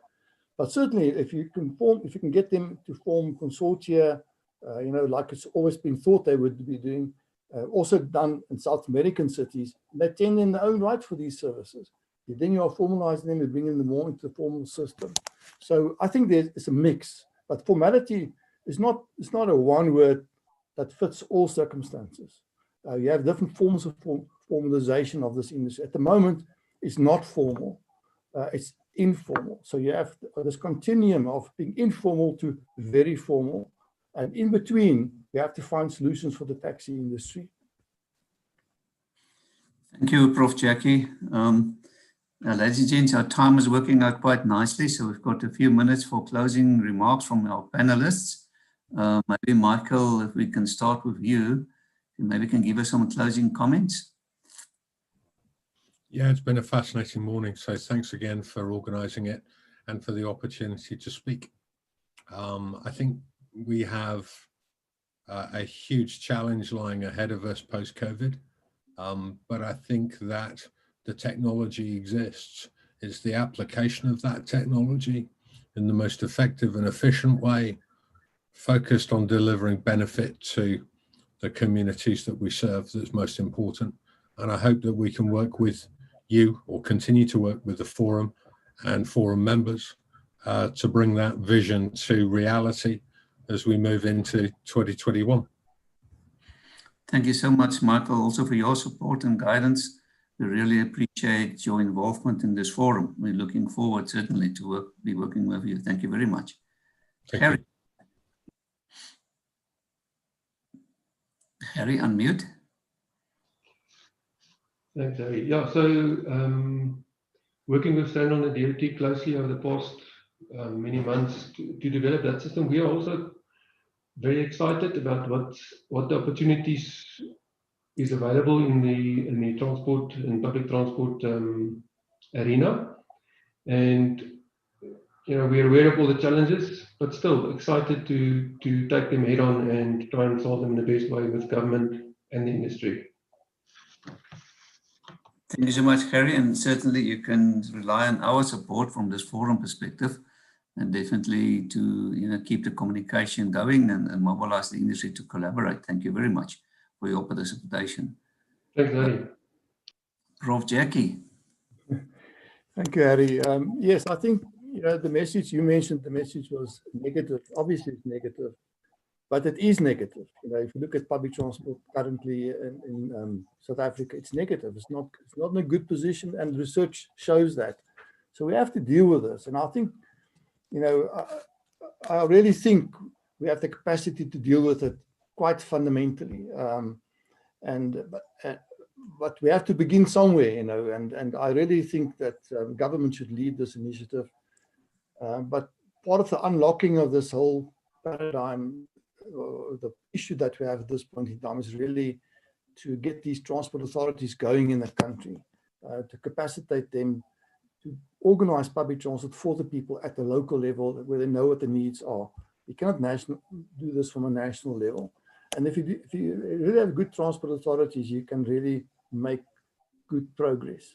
But it will require political will to do it. If you don't have the political will and the reorganization of funding and things like that, it's not going to work. We'll remain where we are in a modally focused public transport system. It's Prof. Jackie Walters, thank you so much for supporting us and the wise words, sharing your knowledge. We really appreciate that. And we look forward to be working with you as well. Ladies and gents, let's say thank you to all our panelists and sharing all the knowledge and content with us. And that content will also be uploaded to the Transport Forum's website that you can download for free. May we wish you, all of you, a blessed festive season and a prosperous 2021. We look forward to seeing all of you guys again with the Transport Forum. Thank you for your support. Also, thank you for all our sponsors on the screen now for supporting the Transport Forum on this important event. We look forward to be working with you guys into the future. Our next event, official event, will be the 4th of February, where we're going to talk about the theory of constraints and the role that dry ports play in our economy. And we've got a very good lineup, so soon we will share that agenda. And that will be the first official event for next year, and then obviously a lot of events will follow. But thank you very much, everybody, again for your kind support, and take care and drive safely during the festive season. See you again soon. Thank you very much.